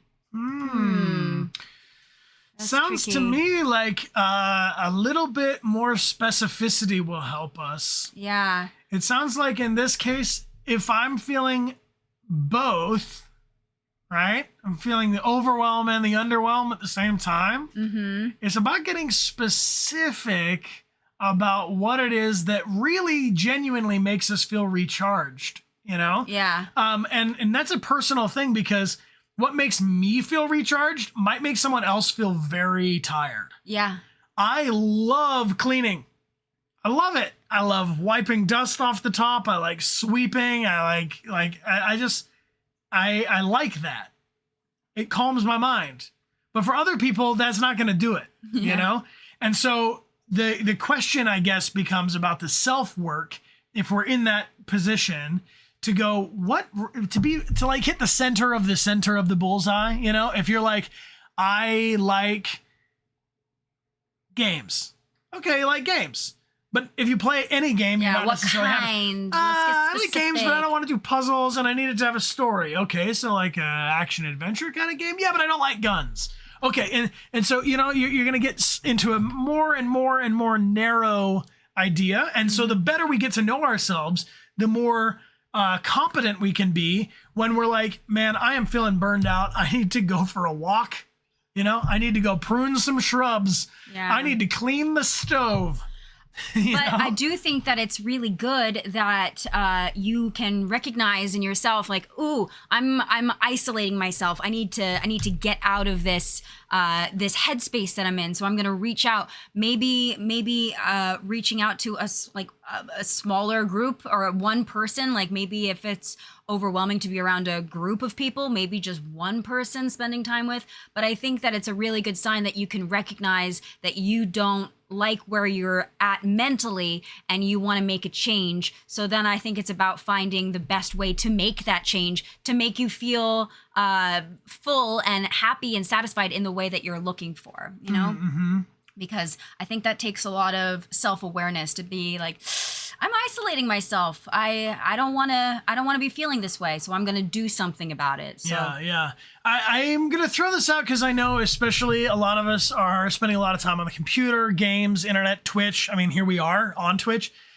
My recommendation as someone, and Amelia and I were talking about this, we did a thing with my cousins where we're doing this poll of like, are you an introverted introvert or are you an extroverted introvert? Are you an extroverted extrovert or are you an extroverted introvert? You know? Yeah. There's this whole spectrum of some people get energy from other people. Some people are depleted energy from other people.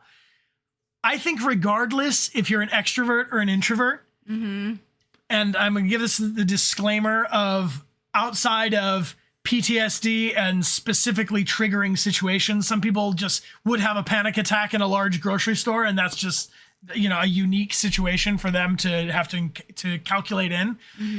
I believe that it is the risk reward of going out into the world or reaching out to a friend and having a hangout session or putting ourselves out there, asking a coworker or a classmate or someone, will they want to spend time together, the socialization of our lives, the discomfort that comes with the socialization is less dangerous to you than the comfort of isolation. Yeah. I think that we can be more comfortable isolating ourselves and staying home, but we're comfortable. But I think that kind of comfort can kind of become a dangerous place where we get weaker and weaker to the idea of stepping outside our own front door, Bilbo Baggins, you know? Versus the risk reward of, I'm going to feel a little anxious going to this thing where we only know one person. But at the end of the day, the danger of that, the discomfort of that, I think is a lot less actually dangerous for us than being alone in our own headspace for too long. Yeah. That's just for me personally, but yeah. Blood Soul, thank you for the love. They were playing Detroit when we raided them, so we got the raid back. I appreciate you all the raiders who came over here. First, Drigo, thank you so much. Appreciate you being here, and thanks for the follows, friends. So how should we round this out? What's a good way to land? Because the mods were talking about, you know, it'd be good to do some kind of like unwind, decompress thing towards the end. Our timeline is different. Yeah. Should we do a little breathing? Yeah, you guys want to do some breathing? I got these cool chimes. We can chill ourselves out. We can also talk about something we've learned or some positive takeaways from how to overcome burnout, because we talked about many different ways to get ourselves out. Cool. Let's do a little deep breathing. Let's take 3 big deep breaths, and then we'll shout out some ideas that either things we learned or maybe some ideas that were stirred up for us today. Yeah. So if you would like, when I chime the first time, breathe in and try and do a slow breathe in through your nose. And then when I chime the second time, breathe out slowly through your mouth and try and not go, but like slow. Yeah, you're breathing in through your nose and then out like you're blowing through a straw. Yeah. All right. You ready? Yep. All right.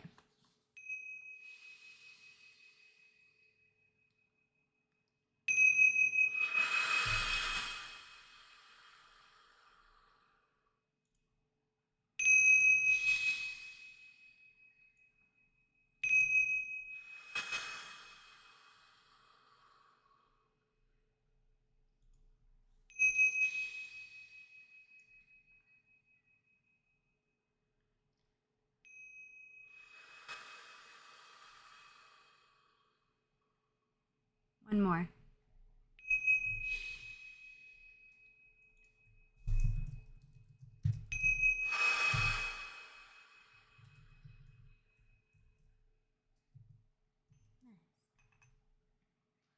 What's happening? You're breathing. Yeah, we're doing some breathing with chimes. That could be another way if I'm feeling overwhelmed or underwhelmed or neglected or not taking a time for myself. Nice little breathing. Yeah. Can get us there. That's like a little step on the way towards meditation, my friends. I think we can just have a little bit of time to stop and breathe and just kind of recognize, where are we right now, you know? Yeah. Am I feeling tense? Am I feeling more relaxed? You feel calm? Chicken Wing, thank you for being here for 7 months, my friend. Yeah, welcome back. That was nice, right? Yeah. Nice. It's sometimes it's just a little thing like breathing differently or more focused that can change the way we feel. I think maybe one of my biggest upsets with life as I transitioned from being like a student and my youth and childhood to my adult life out of school and all that, is that I was convinced as a young person, I was very much into school, very, very studious, always very respectful of teachers and looking for the answers and stuff.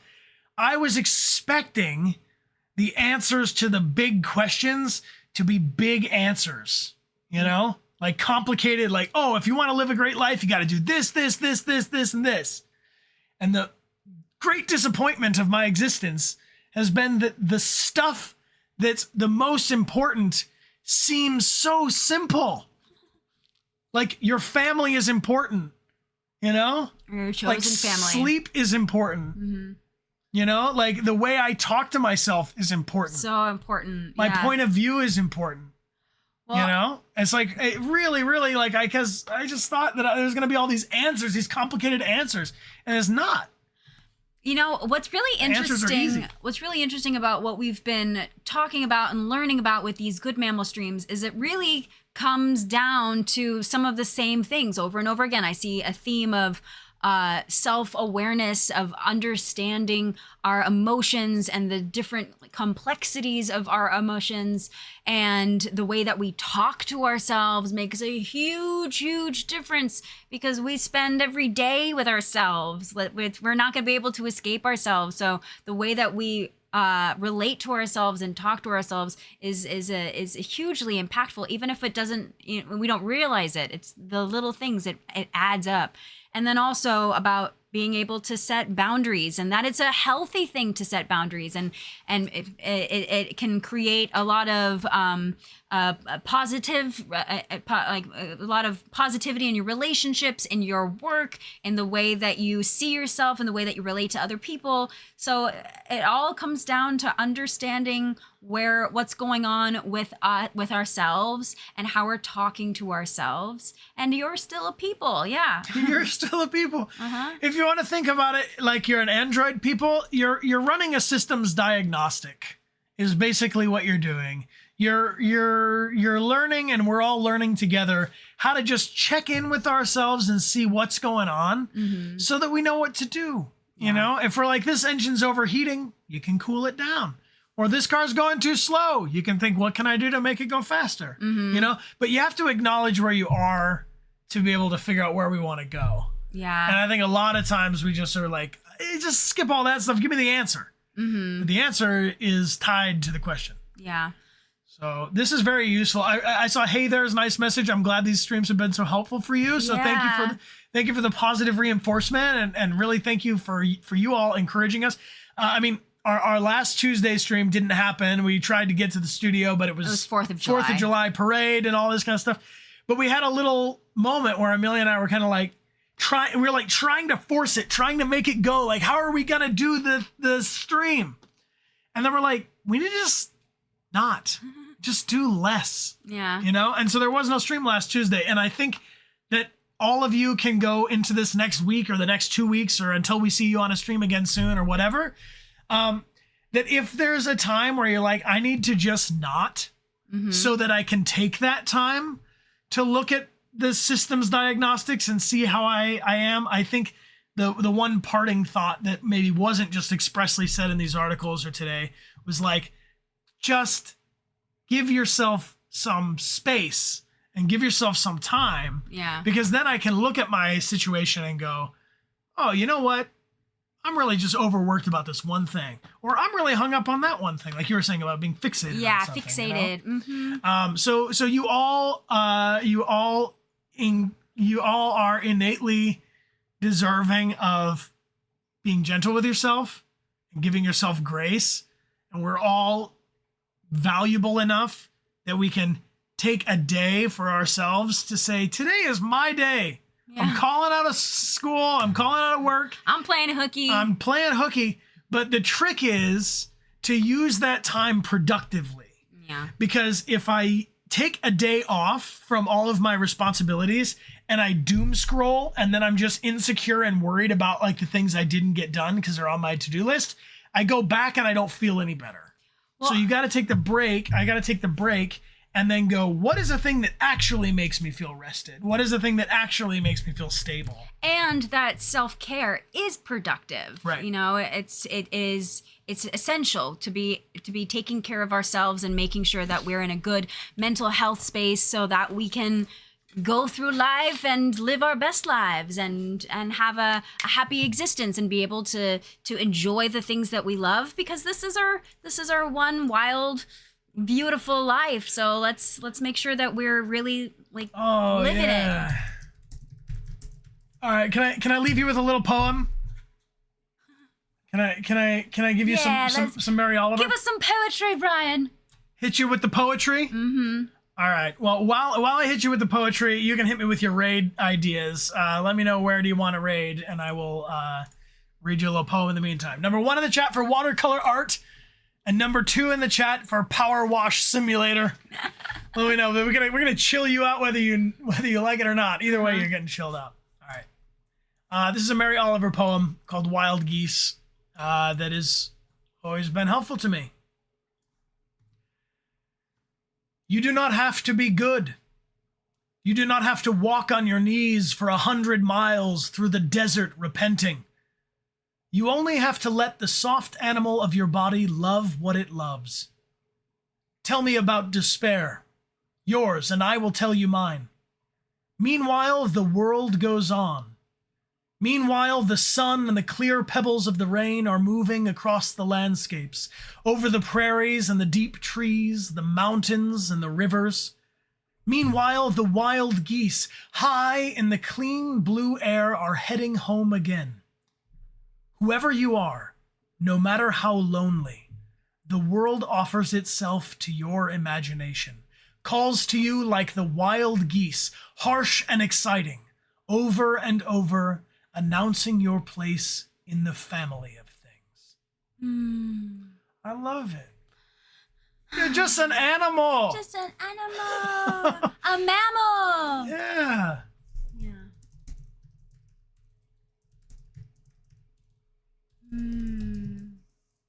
So the other one, which I think is also Mary Oliver, is it a summer's day? Yeah. This is okay. One more. One more poem. Because the tie is so close in the poll. One more Mary Oliver poem. This one is called A Summer Day. A Summer Day. Who made the world? Who made the swan and the black bear? Who made the grasshopper? This grasshopper, I mean, the one who has flung herself out of the grass, the one who is eating sugar out of my hand, who is moving her jaws back and forth instead of up and down, who is gazing around with her enormous and complicated eyes. Now she lifts her pale forearms and thoroughly washes her face. Now she snaps her wings open and floats away. I don't know exactly what a prayer is.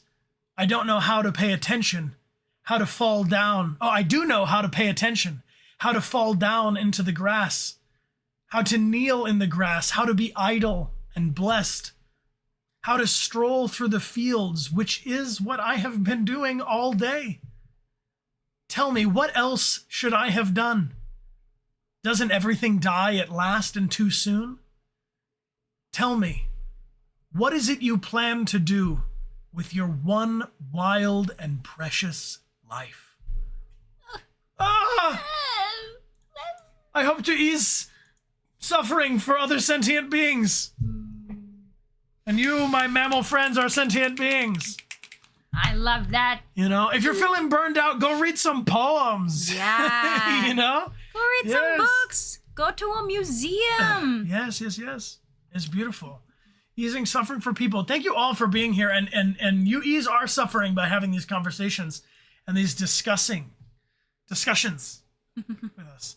All right, by 2%, Power Wash Simulator wins the day. Although watercolor art is tempting to me. Thank you to our moderators. Thanks, mods. Thank you, mods. Thank you, lieutenants. Ico JPEG, thank you. Thanks for the gift subs. Appreciate the 3 gifted subs. We do have 2 more prizes to give away for the end of the stream. Yes, so nice. let's end the stream with a prize or 2. Big thank you to Neon Alien. Saying whether you're burnt out or burnt up, I hope these stickers find you well. Aw, thank you so much, Neon. Thank you. Appreciate Neon Alien. Appreciate the good vibe. Well, Neon and an alien emoji. Oh, nice. All right, here we go. Let's get a winner. And the winner is Zeg Egg 88. Congratulations, Zeg Egg. Congrats, Zeg Egg. Also, congratulations on being named Zeg Egg. That's a major win. You just got a whisper from us with instructions on how to claim your prize. Yep. Make sure you read all the instructions so that your stickers can make it to you successfully. It's true. Everything she says is true. I have one more. Next up, and this one goes from, sorry, it's having a little second reloading. This is from Just Habibi. Just Habibi says, thank you for these streams. Thank you. And offers up a gifted prize. So let's put one more winner there. Aww. Attica, thank you for the gifted sub. And Therium Dragon, thank you for the gifted sub. Thank you, friends. Appreciate the love. Thank you all just for typing in the chat.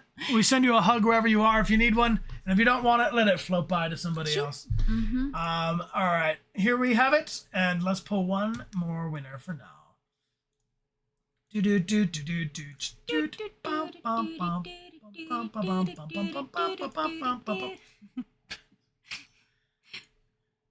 just need that. Yeah, it's part of our self-care. Monty Kingslayer. Monty Kingslayer, thank you for being here. Congratulations. Congratulations, you are the winner. And thank you again to Just Habibi for gifting a prize. If y'all want to check out the gift prize mystery packs, this is kind of last call. Maybe you'll have a few left on Friday. But if you want them, they're on DechartGames.com. And we're going to be doing our special 5-year partnerversary stream. On Saturday, we have some really cool streamer challenges that we're going to unleash on Saturday. So come and join us for that epic day. Friday, we'll be playing Overwatch with our subscribers. And Sunday, we're doing a special charity stream playing Oxenfree 2 Lost Signals, pairing up with the developers to bring games and gaming consoles to children's hospitals. Yep. It's going to be an excellent experience. And grateful for all of you. We are. Thank you for joining us and spending time with us today on the stream. And we'll see you next Tuesday for our next Good Mammal stream. Yep, we're going to go over to one of our awesome friends and longtime community members. Let's get a little extra mod love on it. Thanks, mods. Thank you. We're going to go over to True Hope Faith. Ooh, love to see Who's it. playing the Power Wash Simulator that you all require for your ease of mind. Enjoy a nice day of cleaning or relaxing or productivity or whatever it is you need, but you know what you need, so you take care of you, all right? You're a good mammal. Dog is tired? Dog snooze. Dog, take a nap. I am tired. I should take a nap. Not keep working, you dog. No. Keep snoozing. I wish you all a happy vibe. Miss Okami, thank you so much for the Miss 5. Okami, thank you. Big love. Much hug. Thank you, kind. Thank you, friends. Thank you, friends. All right, let's get going on the ramble. My name is Brian. My name's Amelia. And this is our Twitch. Thank you all for the awesome support. Miss Okami, Aiko, Attica, and Therium Dragon, thank you all for these gifted subs at the end of the stream. Appreciate you so much. And let's get going. Thank you all. Take care of yourself. You're worth it. You are. You deserve to be comfortable and happy. You are great. Keep it going. A good mammal. You're a good mammal. Good time zone, good mammals. We will see you soon. Let's get going on this raid in 3, 2, 1. Raid. Raid.